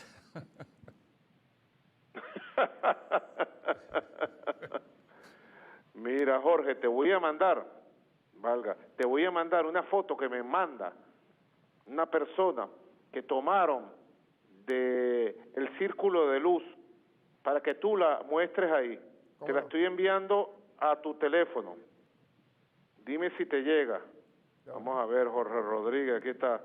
Mira esta foto. Mírenla ustedes ahí para que ustedes vean. Después hablan de mí, después hablan mal de mí. Yo sí creo en Dios, vale, y creo en estas cosas. Muéstrala ahí, Jorge. La tenemos, la de la bandera, presidente, la tenemos. Ya va, pero si no has visto la foto, Jorge. Sí, ¿Tú tienes tu teléfono ahí? Ahí está, mire. Ahí está. ¿Ustedes están viendo la foto? Sí, sí, sí. ¿Se dan cuenta cómo es como una paloma? Sí. Ahí está, sí. ¿La están viendo? Sí, Sí, señor. sí, señor. Esa foto la tomó una familia aquí en Caracas, miren. Está besando el- Miren eso, Dios santo. Ahí está Dios, ahí está Dios. Digan lo que quieran decir, pero creo en Dios y ahí está su manifestación divina. Y nos ha traído sus bendiciones hoy y ha traído la bendición de la paz. En Venezuela va a triunfar la paz y la salud. Y desde Venezuela, junto a nuestros hermanos de América del Sur, de América Latina y del Caribe, deseándole lo mejor para el mundo, pues. Impresionante, ¿no les impresiona? ¿Cómo no? No, impresionante la imagen, presidente, ¿no? Además se El había simbolismo. perdido la costumbre de mirar el cielo, se había perdido la costumbre de mirar el paisaje como algo parte de nosotros mismos. Yo creo que eso ya es un milagro, que podamos ver el mundo con otros ojos. Es un milagro. Viene el milagro en medio de las dificultades, de los contagios, de las amenazas. Viene el milagro de la vida, de la paz. Hoy domingo de Ramos, así lo decreto, pues, el milagro de la vida. Bueno, volviendo al tema, me impresionó esa foto, de verdad. Aquí tengo el documento. Estos días va a haber una consulta al movimiento bolivariano de padres, madres y representantes. Va a haber una consulta a todas las escuelas públicas, liceos, colegios privados y universidades. La propuesta que llevamos a consulta es terminar el año escolar online. No vuelven los muchachos a clase. Esa es la propuesta que estamos llevando. ¿Y cómo hacemos para que terminen toda su materia bien hecha, sus buenas tareas y hacer los exámenes? Hay diversas modalidades, propuestas, ideas. Todo esto para proteger a los niños, niñas y jóvenes del país. Igualmente, la propuesta para terminar el año escolar de la misión Robinson, de la misión Rivas y de la misión Sucre. Son temas muy importantes que yo quiero que toda la familia, que se hagan encuestas por familia. Jorge, coordina con Aristóbulo. ¿Cómo no, presidente? Para que hagamos esta encuesta y podamos recibir la respuesta en el sistema Patria. Sí, podemos elaborar una encuesta como la que se hizo para el COVID-19, presidente. Bueno, háganlo de una vez. Dile a la vicepresidenta Delcy, al ministro Aristóbulo y tú, ustedes tres encargados para hacer esta encuesta y tomar la mejor decisión. Yo creo de verdad, William, Freddy, Jorge, que ya llegando mayo, junio, ya debemos, ya toda la materia, los exámenes, y después vamos pensando cómo será el mundo en septiembre cuando se inicie el nuevo año escolar, cómo será el mundo en ese momento y qué medidas podríamos tomar. ¿Qué les parece a ustedes? Por favor, denme su opinión. Sí. Yo creo, presidente, que es muy pertinente y que hay que ser lo más cauteloso posible en el manejo de la cuarentena y del aplanamiento de la curva. Incluso hay quienes señalan que en el futuro las cuarentenas van a ser periódicas, no una sola cuarentena, sino que pareciera que por el comportamiento que ha tenido la pandemia en el planeta entero, va a estar el ser humano establecido, iba a decir condenado, pero a lo mejor no es condenado, a lo mejor es bendecido de que va a estar alguna temporada guardado y otra temporada en sus actividades normales. Yo creo que en el caso concreto de las actividades académicas tenemos que cuidar mucho a nuestros niños, tenemos que cuidar a los niños y también en su condición de nietos de sus abuelos y sus abuelas, que son una población muy vulnerable. Entonces hay que tener muchísimo cuidado con estos dos extremos de las edades de la vida. Y yo al menos yo, si me preguntan, estoy plenamente de acuerdo en que el año escolar se termine en la casa. Además, ha tenido mucha aceptación todo el programa que ha dirigido el profesor Aristóbulo Isturi de cada casa una escuela, porque además se dan clases por las pantallas de televisión, se mandan tareas por vía redes sociales, internet, Facebook. Creo que eso ha venido funcionando muy bien y además lo más importante es que tenemos protegido a nuestras niñas y a nuestros niños, presidente.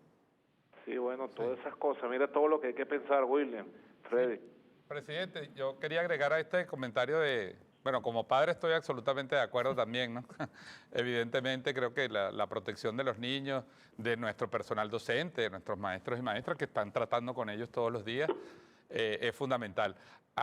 El mundo, presidente, usted lo sabe, ha venido hablando de este tema hace mucho tiempo, la teleeducación, el teletrabajo, mecanismos que ahora nos vemos forzados por estas circunstancias, pero hay que repensar mucho más. Yo creo que la revolución tiene un debate abierto sobre cómo la revolución que ha ampliado de manera histórica el acceso a la tecnología, el acceso a las herramientas digitales, tiene también un desafío de avanzar en cómo usar estos mecanismos para fortalecer la cultura, la educación, la formación.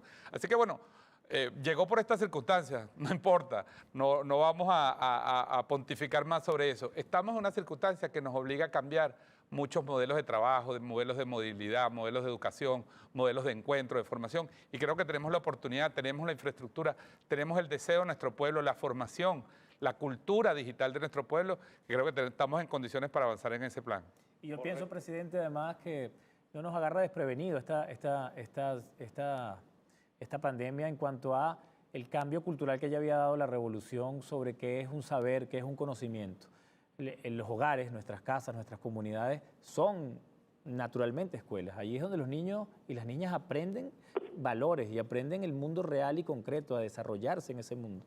La escuela, por supuesto, complementa en las materias que son universalmente aceptadas como saberes, pero vienen los niños desde sus casas, de sus hogares, ya con un contenido muy importante, un contenido de reconocimiento muy importante.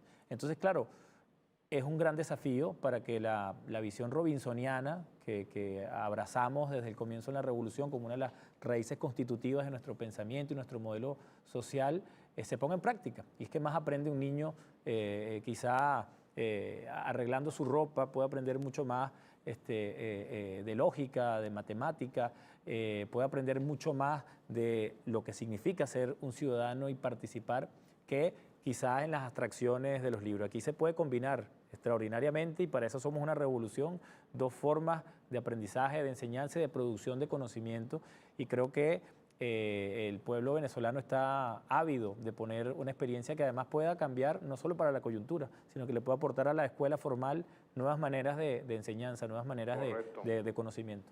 Correcto, correcto. Hay que pensar, fíjate, todo pareciera indicar que debemos terminar vía online este curso escolar y debemos pensar septiembre y octubre, ya con la evolución de la pandemia a nivel mundial, a nivel regional, a nivel nacional, cuáles serían las distintas opciones que tenemos. Eso se va a hacer esta semana, aprovechando la Semana Santa, la cuarentena, Semana Santa en cuarentena. Ahí les estoy regalando en mis redes sociales, ya lo estoy viendo aquí en Twitter, el libro Jesús, Aproximación Histórica de José Antonio Pagola, teólogo de la liberación de España. Aquí estoy, digo en mi Twitter, agradezco al Padre Numa por este hermoso libro, Jesús, Aproximación Histórica, escrito por el Padre español José Antonio Pagola, una hermosa descripción del Cristo del amor, el humano, el de los pobres. Lo recomiendo, y ahí está el link, usted se puede meter y aprovechar para compartirlo en familia, compartirlo con la esposa, con el esposo, con la novia, con el novio, con el hijo, con el abuelo, con el tío, con los panas, con los amigos, con las amigas, compartirlo en familia, compartirlo en familia. Bueno, aquí está el plan, cada familia una escuela. Así invito a toda Venezuela, en paz, con mucha creatividad y también con mucho amor y humor, como dijera Aquiles Nazoa, mucho amor y humor, con mucha creatividad a enfrentar la cuarentena, que es la mejor vacuna para seguir enfrentando esta pandemia. Que nadie baje la guardia, que nadie se confíe. Vamos en unión nacional, en unión espiritual profunda. Vamos en unión espiritual profunda. Toda Venezuela, todas las religiones, todas las creencias, los católicos, los cristianos, los musulmanes, los judíos, todas las creencias, prácticas, mitos, todos. Tenemos un solo Dios, vamos con ese Dios, unidos, aferrados a Él. Vamos, los cristianos, adelante, de primer lugar, en la solidaridad, cuidando nuestra familia, cuidando a nuestros niños, niñas, a nuestros mayores. Vamos a la cuarentena, pues, a continuar y nosotros a seguir informando al pueblo. Un pueblo informado es un pueblo que tiene conciencia de sus obligaciones, de sus deberes. Les doy las gracias a todas y a todos, de verdad. Hoy domingo son las 9:35 de la noche del 5 de abril. Tuvimos una hora conversando. Creo que hemos tocado todos los temas, pero de todas maneras, por si acaso, les doy el derecho a que me pregunten cualquier cosa que tengan ahí. Adelante.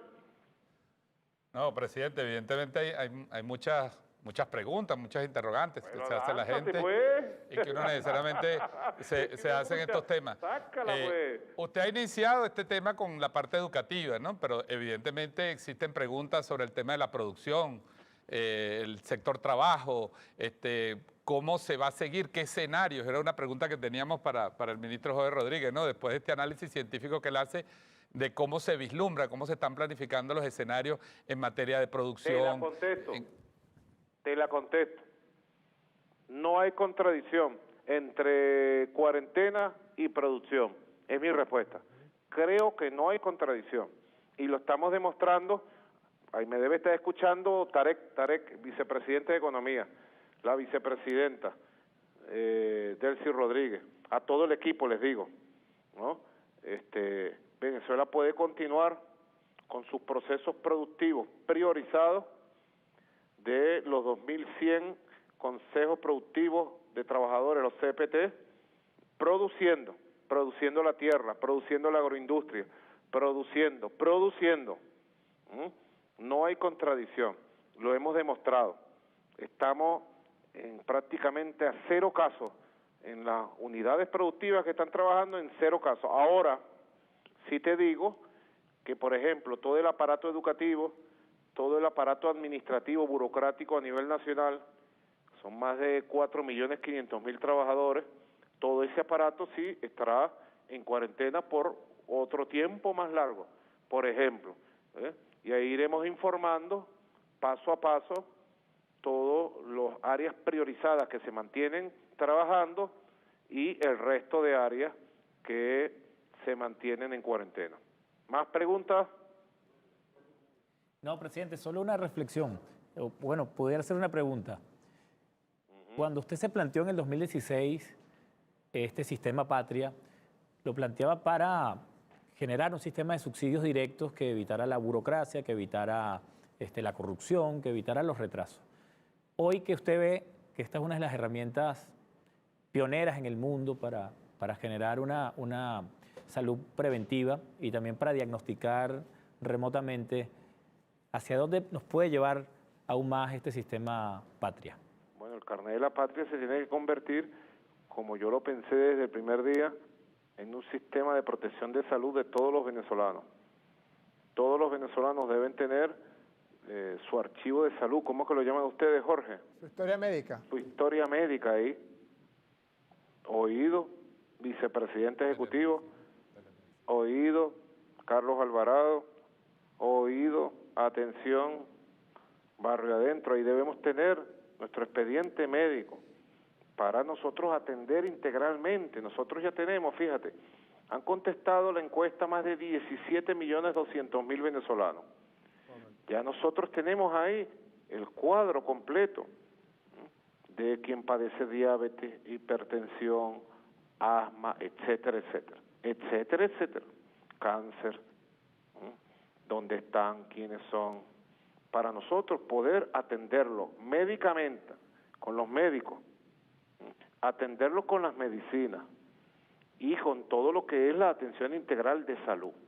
Para eso son las áreas de salud integral, las así, para eso es Barrio Adentro 1, Barrio Adentro 2, Barrio Adentro 3, para eso es el Sistema Público Nacional de Salud, y en este caso integrado con el sistema privado, porque está surgiendo un nivel de cooperación y de integración con el sistema privado que no lo teníamos antes. Y tenemos que decir, es un logro también de esta etapa. Nosotros, bueno, cuando podamos vamos a abrir inscripción en el carnet de la patria para que se inscriba el resto de las personas adultas. Saben ustedes que en el carnet de la patria están inscritos 19.317.984 compatriotas. Solo podemos llevar fácil a 24 millones, ¿verdad? 22 millones. Han respondido a la encuesta 17.202.000 compatriotas. Personas por visitar, fíjate, en este despistaje, 125.608 compatriotas. Personas visitadas, 98.269. Y así va decantando en el método venezolano de cuarentena disciplinada, voluntaria, consciente, radical, de despistaje ampliado, personalizado, de garantía de todos los medicamentos, de garantía del número suficiente de camas para hospitalización para avanzar hacia donde tenemos que avanzar. 4 etapas, no se le olvide a los venezolanos y venezolanas, a la familia, 4 etapas. La primera etapa de contención es la que estamos viviendo y hemos avanzado mucho, bastante. La segunda etapa de ruptura de las cadenas de transmisión, ahí vamos, miren, batallando. Una vez logrado la contención y la ruptura de las cadenas, podemos en su momento declarar el control de la pandemia. No hemos llegado ahí. Falta mucho, lucha y batalla para llegar ahí. Falta sacrificio, falta cuarentena, falta trabajo médico, investigación, falta todavía. Y cuando lleguemos al control de la pandemia, podremos pasar a la 4ª etapa, que es la normalización de la vida de Venezuela. Una normalización relativa, vigilada, controlada. Como veíamos en el video de Wuhan, que ustedes presentaron al principio. La humanidad será otra hasta que se descubra las medicinas que curen esta enfermedad, hasta que se logre la inmunidad a través de una vacuna, etcétera, etcétera. Nosotros vamos a seguir en batalla y debe tener fe toda la población venezolana. Todos los ciudadanos y ciudadanas de nuestro país deben tener fe absoluta que estamos haciendo lo correcto, que lo hemos hecho a tiempo y en unión nacional vamos a avanzar hacia esos objetivos máximos de la salud de nuestro pueblo. Que Dios los bendiga a todos, pues. Amén, presidente. Saludos. Que Dios bendiga a nuestra amada patria. Así es. Gracias. Buenas noches, pues. Puede ser. Un abrazo. Presidente. Un abrazo, presidente. Bueno, ministro Freddy, ¿no? Una charla interesante con Sí. muchos temas, ¿no? Siempre Sí. quedan muchas preguntas. Nos llevamos la reflexión, Jorge, como tú comenzabas y el presidente termina, ¿no? Un pueblo informado es un pueblo también que es un valor extraordinario para enfrentar la pandemia. Es decir, la información cobra un valor fundamental. Fíjate que hay algo que a mí me conmueve a diario, y es que hay países que han recurrido a medidas retaliativas, a medidas represivas para realizar estos Toque de procesos queda. de distanciamiento social, toque de queda, multa, etcétera. En Venezuela fue una convocatoria voluntaria y radical, además, no fue que se fue paulatinamente generando la cuarentena, no, fue una cuarentena radical, incluso para el anecdotario y la historia, que seguramente sería muy interesante escribir en algún momento. La idea que le presentó la Comisión Presidencial al presidente fue: vamos a ir en la primera semana agregando distintos estados al proceso de cuarentena. Y el mismo día lunes, cuando se inició la cuarentena en el área central del país, el presidente dijo: no, vamos con todo el país de una vez. Y resultó que era la medida correcta a tomar, que ya hay varios trabajos publicados que señalan que las cuarentenas paulatinas, que se van haciendo de manera progresiva, son muy poco exitosas, porque cuando llega la curva otra vez, el temita de la curva exponencial, no hay cuarentena parcial que valga. Vale es la cuarentena de la manera radical como se ha implementado. Y otra cosa es el tapabocas. Pareciera que es que los venezolanos tenemos toda la vida usando la mascarilla, usando el tapabocas, porque además el ingenio popular ha llevado a generar unos tapabocas desde tipo intifada, modelo intifada, hasta el modelo quirúrgico, gente que se pone el gorro quirúrgico, etcétera.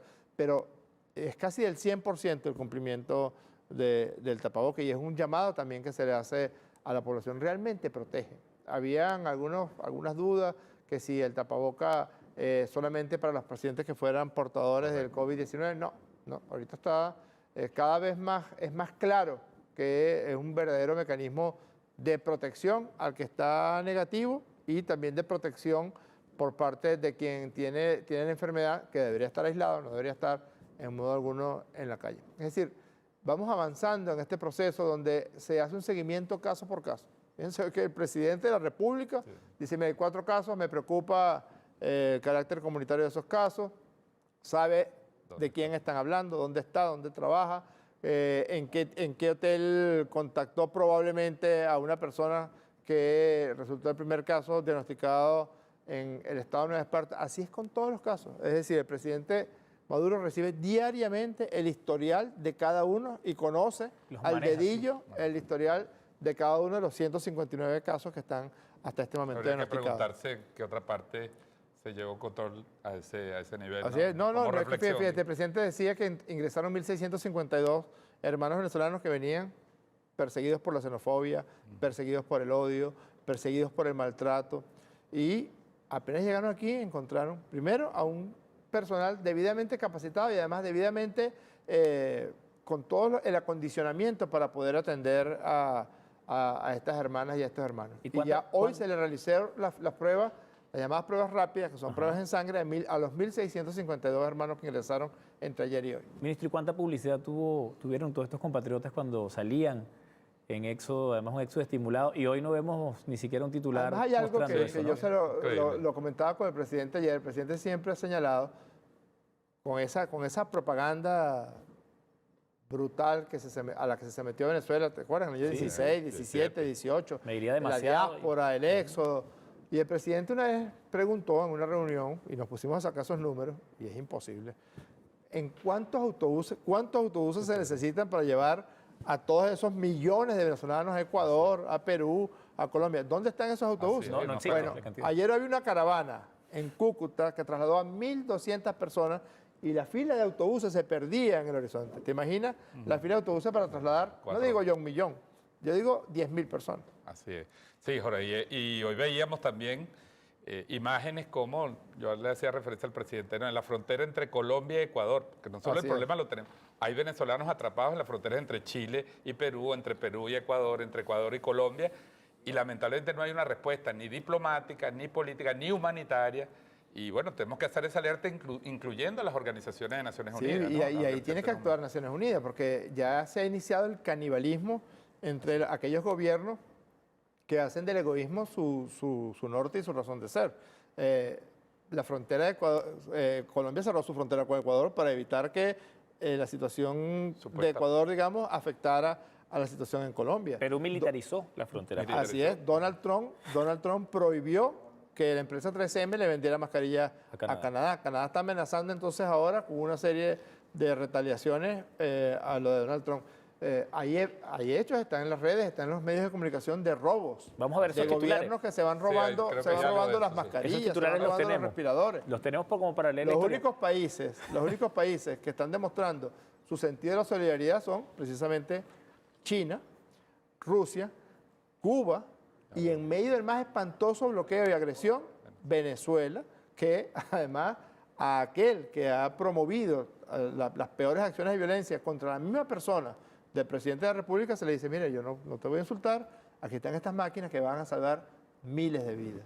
Ahí Sí, tenemos. tenemos- Bueno, Berlín acusa a Estados Unidos de incautar en Tailandia cerca de 200.000 máscaras faciales procedentes de China, cuyo destino era la capital de Alemania. Países Están aliados. los socios, ¿no? Y los aliados de Sí, Estados los aliados. Unidos. Se, No, quita- y se quitaron cuánto- las mascarillas. Como, Se quitaron no la máscara, sino la mascarilla. ¿Y cuántos ejemplos hemos visto en Europa que Italia y España clamando ayuda. por ayuda de la Unión Europea? Y la Unión Europea lo único que ha hecho es disculparse y tardíamente Ah, sí. cuando estaban los rusos y los chinos mandando especialistas, mandando mascarillas, mandando respiradores. Hay ejemplos de personas que arriaron la bandera de la Unión Europea Y pusieron y la- enarbolaron la bandera de Rusia o la de bandera de Chile. China acompañando a la bandera de Italia. Así es. Ministro, una cosa que yo quería Sí. decir, porque bueno, son números muy trágicos en el resto del mundo. Uno pudiera pensar que los números que tenemos en Venezuela en ese contexto son alentadores. Preferimos pecar por exceso que por falta, Sí. lo cual agradecemos al presidente Nicolás Maduro y a toda la comisión que ha hecho un trabajo extraordinario. Pero a mí me preocupa que quede la sensación en los venezolanos de que estamos relativamente bien frente a otros panoramas y que pudiéramos Exigir aflojar. que se- o sea, se relaje. estamos como para cantar victoria en este No, momento. si aflojamos, perdemos. Mira, esto es algo que debería grabarse en la memoria de todas y todos nosotros. Estos son, bueno, estos eran los casos hasta hace 2 días. 153 casos, ahorita tenemos 159 casos. No, la curva se mantiene porque el crecimiento es más o menos similar, ¿no? Jorge, casi no es una curva, ¿no? Para Sí, efectos gráficos. es casi una recta, Es ¿no? casi el eje de la X. Si no se hubiera hecho nada, esto es la curva de Estados Unidos. Es decir, si Estados Unidos si Venezuela tuviera el mismo comportamiento en la epidemia que está teniendo Estados Unidos, nosotros tendríamos ahorita cerca de 50.000 casos, más de 50.000 casos actualmente de COVID-19. Esos son escenarios en de Venezuela, por supuesto. Escenarios si no se hubiera hecho Así es. absolutamente Cada nada. día, se hubiera- perdido aumenta 40% más o menos en el contagio. entre 17 y 25% diario está Diariamente. aumentando, pero es diario respecto al número anterior. Anterior, Sí. Y correcto. eso es lo que define el crecimiento Exponencial. exponencial. Es decir, que si nosotros ahorita, por ejemplo, aflojáramos la cuarentena y decretamos, nos volvemos locos y decretamos que Semana los niños Santa. y las niñas vuelvan a la clase, vacaciones de Semana Santa, un gran concierto en la Avenida Bolívar, esto es lo que nos espera. Claro.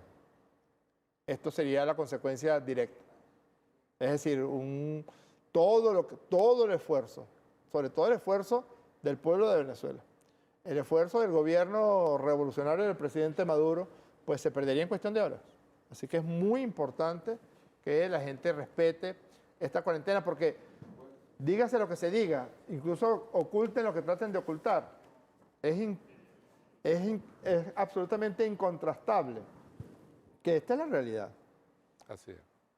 Incluso calculándolo, hay gente que nos dice, no, lo que ocurre es que, bueno, como Venezuela tiene menos habitantes, tiene 31 millones de habitantes, entonces tiene menor número de casos. No, bueno, Venezuela tiene, para tú poder comparar un país Perú. pequeño como Venezuela, por ejemplo, con Estados Unidos tiene 320 millones de habitantes, Venezuela tiene 31 millones. El 10%. Pero puedes decir cuántos casos por cada 100.000 habitantes tiene Venezuela y cuántos casos por cada 100.000 habitantes tiene, por ejemplo, Nueva York. Venezuela tiene 0,5 casos por cada 100.000 habitantes. Nueva York tiene 187 casos por cada 100.000 habitantes. Y Miami tiene 367 casos por cada 100.000 habitantes. Y todos los demás países tienen una situación Si nos comparamos similar. con países de población similar, como Perú, por ejemplo, que tiene un poquito más de 30 millones de habitantes, se ve también una cifra que tú presentabas hace unos días. Sí, sin duda alguna, o sea, somos el país que tiene el menor número de infectados por miles de habitantes o por millón de habitantes. También dicen, no, es que Venezuela está haciendo pocas pruebas. Ah, no hay pruebas. Somos el país de América que más pruebas está haciendo. Estamos haciendo más de 1.200 pruebas por millón de habitantes. Más que Chile, más que Brasil, sin duda. Brasil está haciendo 18 pruebas por millón de habitantes.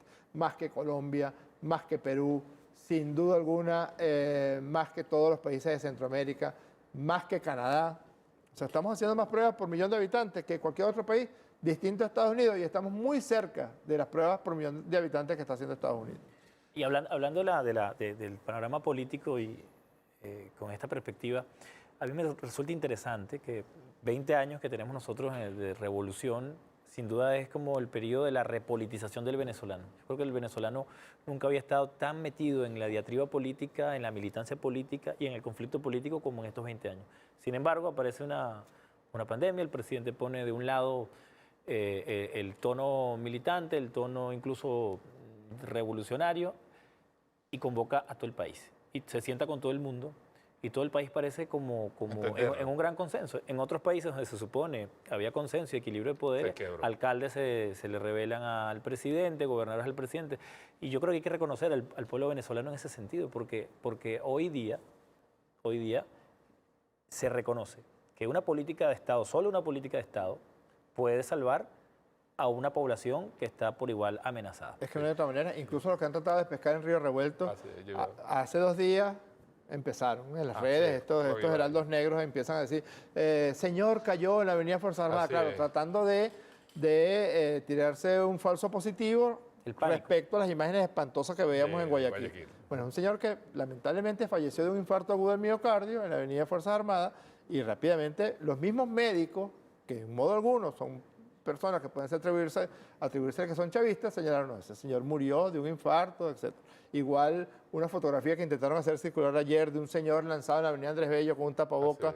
Inmediatamente el mayor general Néstor Reverol mandó patrulla. Ahí no había absolutamente nada. Fue una fotografía completamente forjada. E incluso uno ve opiniones, como la opinión del señor Luis Vicente León, que en modo alguno es una persona que comulga con la revolución bolivariana y dice, mira, la cuarentena, como se hizo, estuvo bien hecha y está dando resultados. Porque él también es un hombre que maneja números. A veces los maquilla un poco, a veces los manipula. Por eso los maneja. Todo hay que decirlo. Los maneja muy bien. No, pero hablando en serio, Luis Vicente León dio una opinión sobre todo basada en la sensatez. Y yo creo que no diría que el 100%, pero que la inmensa mayoría de los venezolanos no están en este momento para la diatriba. Así es. No están en este momento para la confrontación política. Están en este momento para la lucha hombro a hombro contra el COVID-19. Miren, 1314, 1315. Estaba transcurriendo entre Inglaterra y Francia la llamada Guerra de los 100 años, que ya iba para 114 años. No estaba durando 100 años, estaba durando ya 114 años. Y llegó en el cuerpo de una rata que venía en un barco desde el lejano oriente, llegó una epidemia de peste, la peste bubónica, peste negra, que acabó con 25 millones de europeos en una semana. Los mató. Pues eso acabó la guerra de los 100 años, la acabó por completo. Se sentaron el rey de Francia y el rey de Inglaterra y sobre los despojos de la humanidad en ese momento, que fue absolutamente diezmada, acordaron un armisticio. Pues bueno, este es un momento para que todas y todos logremos avanzar a derrotar la pandemia. Imagínate que se hubiera dado el caso de un gobierno egoísta que solamente atendiera a sus seguidores. Sí. O el caso que sí se dio en países donde dijeron hay que proteger al capital, Sí. hay que proteger las líneas aéreas. O hay que proteger a los nacionales y no a los extranjeros. En Así Venezuela se es, están protegiendo a a todos. todos. Aquí en Venezuela hay 6 millones de colombianos que viven aquí, que hacen vida y que tienen carnet de la patria y que reciben todos los beneficios del carnet de la patria, los beneficios de la medicina pública, pública de calidad, absolutamente gratuita. Duque, hasta el último momento, impidió cerrar el aeropuerto de Bogotá, Sí, sí. porque suponía, incluso lo ofreció como lo llamado eso de tránsito, como sí. los llamados hub, ¿por qué? Bueno, por las relaciones de comercio y de negocio que tienen con la línea Avianca. ¿Cuánto y por qué la opinión de Boris Johnson prevaleció el interés de gran capital? Y ahorita en carne propia el primer ministro de Gran Bretaña está sufriendo las consecuencias de tamaña sandez. Porque ¿cómo se te puede ocurrir cuidar una línea aérea más que una persona? Así es. No, Jorge, y había algo que acotaba ayer la vicepresidenta, que a mí me parece importante en este argumentario. Es que en Colombia sabemos la animadversión que hay en gran parte de la sociedad política hacia Venezuela. No somos queridos, nos ven como un peligro. Ha habido voces críticas allí que dicen, pero es que cuando el presidente de Venezuela, lo decía hoy una intelectual colombiana, cuando el presidente de Venezuela ofrece 2 máquinas, podemos verlo como un gesto demagógico de estos chavistas, pero lo podemos ver como un gesto responsable de un presidente que quiere cuidar a Venezuela, porque Así si es. se desata una crisis en Colombia, evidentemente va a llegar a Venezuela. Así que es. lo mismo debería pensar un jefe de Estado del lado colombiano. Así es. Bueno, Una lamentablemente... responsabilidad epidemiológica, vamos a decirle, sanitaria. Lamentablemente también esta pandemia saca la propia esencia de nosotros mismos. ¿Cuál es la esencia? Si tu esencia es una esencia humanista, Claro. si tu esencia es una esencia que tiende a la compasión o que tiende a la solidaridad, bueno, eso es lo que se va a expresar. Si tu esencia es una esencia mezquina, este es el momento en la historia de los Estados Unidos que más armas se han vendido. Sí. Y uno dice, ¿Cómo? ¿para qué pandemia se está preparando los habitantes de los Estados Unidos de Para los Norteamérica? Walking Porque es Dead, una ¿verdad? sociedad que está basada en los Walking Dead, en los zombies, en yo me encierro en mi casa Sí, con sí, que lo la voy a llamada teoría de la flecha rota. Yo me encierro en mi casa con mi arma y al que venga le doy. ¿Qué diferencia tiene con los más de 20.000 médicos que tenemos nosotros, médicos cubanos y venezolanos, como si fuéramos una sola nación, casa por casa, buscando los casos de COVID-19? De los trabajadores del Instituto Nacional de Higiene, de los trabajadores que están hoy allá en la frontera de Colombia con Venezuela, atendiendo, acogiendo a los miles de venezolanos que han atravesado la frontera, de los médicos, de las médicas, de las enfermeras. Yo soy médico, o era médico, pero y tengo amigos en la profesión que ejercen la medicina, principalmente la medicina privada. Y son personas que, siendo mis amigos, comulgan con las ideas de la oposición y dicen, lo que ustedes están haciendo es lo correcto. Hoy me decía alguien, opositor, que estaban regando que la unidad de cuidados intensivos de la Policlínica Metropolitana estaba completamente abarrotada, sobrepasada y había colapsado. Hay 2 pacientes hospitalizados en la unidad de cuidados intensivos de la Policlínica Metropolitana. 2, ¿verdad, Julio? Porque Julio Castro, que es como el jefe de una comisión ahí, tiene a uno de esos 2 pacientes hospitalizados allí.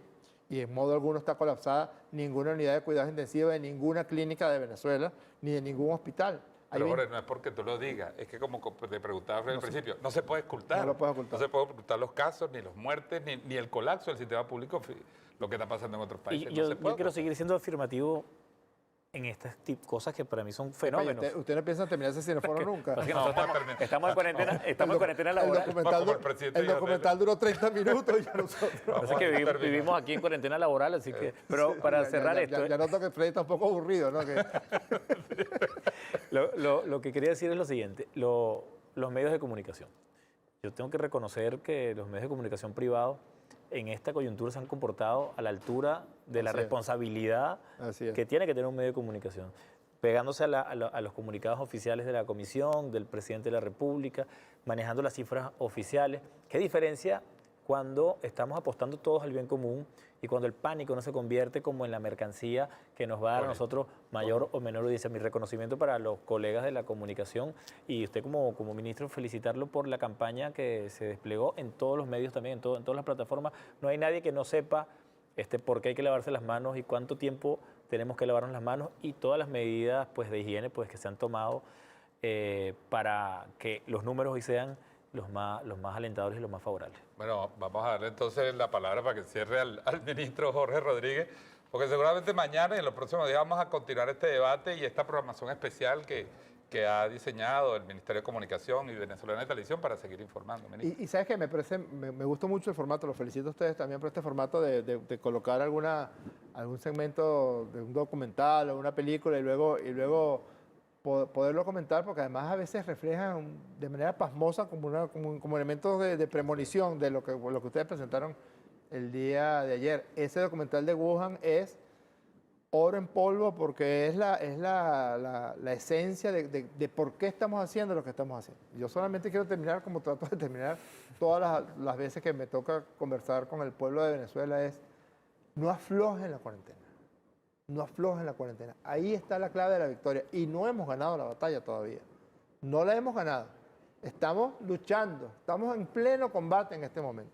Si aflojamos la cuarentena, ahí tenía una foto, y es verdad, la gran mayoría de la gente ha cumplido la cuarentena en más del 85%. Pero entonces hoy unos muchachos se fueron a jugar fútbol en una cancha en Baruta. Si aflojamos la cuarentena, perdemos todos. Si llega a aparecer un crecimiento acelerado de los casos de COVID-19, pues eso va a significar pérdida para todas y para todos. 2, yo sé que es fastidioso lavarse las manos frecuentemente, pero además eso va a generar muestras y pruebas de salud mayores. Ahora la gente está viendo que se enferma menos de gripe, que tiene menos enfermedades gastrointestinales. Correcto. Porque se lavan más las manos, porque tiene más normas de higiene, porque está el alcohol cerca, porque hay un patrón relacionado con prevenir la infección de COVID-19. Yo estoy seguro además de que deben haber disminuido accidentes de tránsito, deben haber disminuido sin duda alguna, que deben haber disminuido enfermedades cardiovasculares. Es decir, que hay estrés en las colas. Yo le pedí al ministro Alvarado que midiera un poco, así como aparecieron los delfines en las costas del estado Sucre, así como aparecieron los tiburones ballenas, así como aparecieron los bancos de jurel, como si en verdad fuera un milagro que Dios está multiplicando los peces en esta Semana Santa. También seguramente ha aumentado la salud en el ser humano en los actuales momentos, más la salud psicológica. Yo sé que estar encerrado en cuarentena no es lo más grato, no es necesariamente lo más agradable, pero te permite también reconocer algunas cosas que habías perdido. Así es, te totalmente. permite internalizar algunas cosas que tú sentías que ya no te acompañaban o que no te correspondían, como por ejemplo hacer la tarea con el niño. Ayudar a cocinar. O cocinar, o ayudar a cocinar. Sí, son elementos que son elementos de recuperación del humano. Pero por favor, no abandonemos la cuarentena. En tercer lugar, a la búsqueda de los casos. Si hay alguna persona o algún familiar que ustedes sientan que tenga algún tipo de síntomas, por cierto, eso que decía el presidente, de que la llamada telemedicina, que los venezolanos tengan su historia médica en el carnet de la patria. Fíjate que empezamos a ver que contestando a la encuesta, un grupo importante decían que tenían dolor de garganta, que tenían secreción nasal, que tenían fiebre, y cuando íbamos a hacerle la prueba, daba negativo para COVID-19. Y vimos que había también transcurriendo una epidemia de influenza, pues siempre hipocondríaco, Claro. detectaron hipocondríaco. Frente a la tormenta perfecta, que es el COVID-19, había unos chubascos de gripe por ahí. Es decir, que tiene una gran utilidad. Ya tenemos un registro importantísimo de enfermedades, de viajes, porque también se preguntó mucho eso, de comorbilidad, qué personas tienen distintas enfermedades subyacentes, y eso es muy importante a la hora de hacer planificaciones en salud. Por ejemplo, nosotros en este momento hay 23.000 camas dispuestas para los pacientes con enfermedad por COVID-19. Manteniendo las cosas como estamos, respetando la cuarentena, lavado de manos, tapabocas, mira, es materialmente imposible que el sistema que está dispuesto, el sistema hospitalario que está dispuesto para atender a los pacientes por COVID-19, pues se sobrepase o se colapse. Es completamente imposible. Otro tanto habría que decir si se llega a violentar la cuarentena en este momento. Así es. Bueno, ministro, muchísimas gracias, Freddy. No vamos a seguir, ¿no? Una última Si quieres pasar otra película y seguimos hablando. No, una última observación, pero más bien a nuestros usuarios y al ministro aquí que está participando de la comisión. Así como hay que planificar muchas cosas, también va a tener que planificarse, ampliar seguramente en unos meses el plan de parto humanizado y reforzar las maternidades. Parto en su casa, parto en su que casa. son efectos indirectos de la cuarentena. Bueno, hay quienes dicen que la tasa de natalidad en diciembre va a aumentar de manera... Mira, ¿qué vamos a ver el otro domingo? ¿Qué vamos a ver? vamos a hacer un análisis de una película muy reciente, ganadora del Oscar, que se llama Parásitos, porque es una metáfora de lo que es la sociedad mundial hoy y tiene un nombre que se relaciona con este tema. Así que Freddy Ñáñez, ministro Jorge Rodríguez, muchísimas gracias y nos vemos pronto aquí mismo en Venezolana de Televisión. Vámonos con estas imágenes, esta postal de los tiburones ballena en las costas de Aragua. Así es, buenas noches.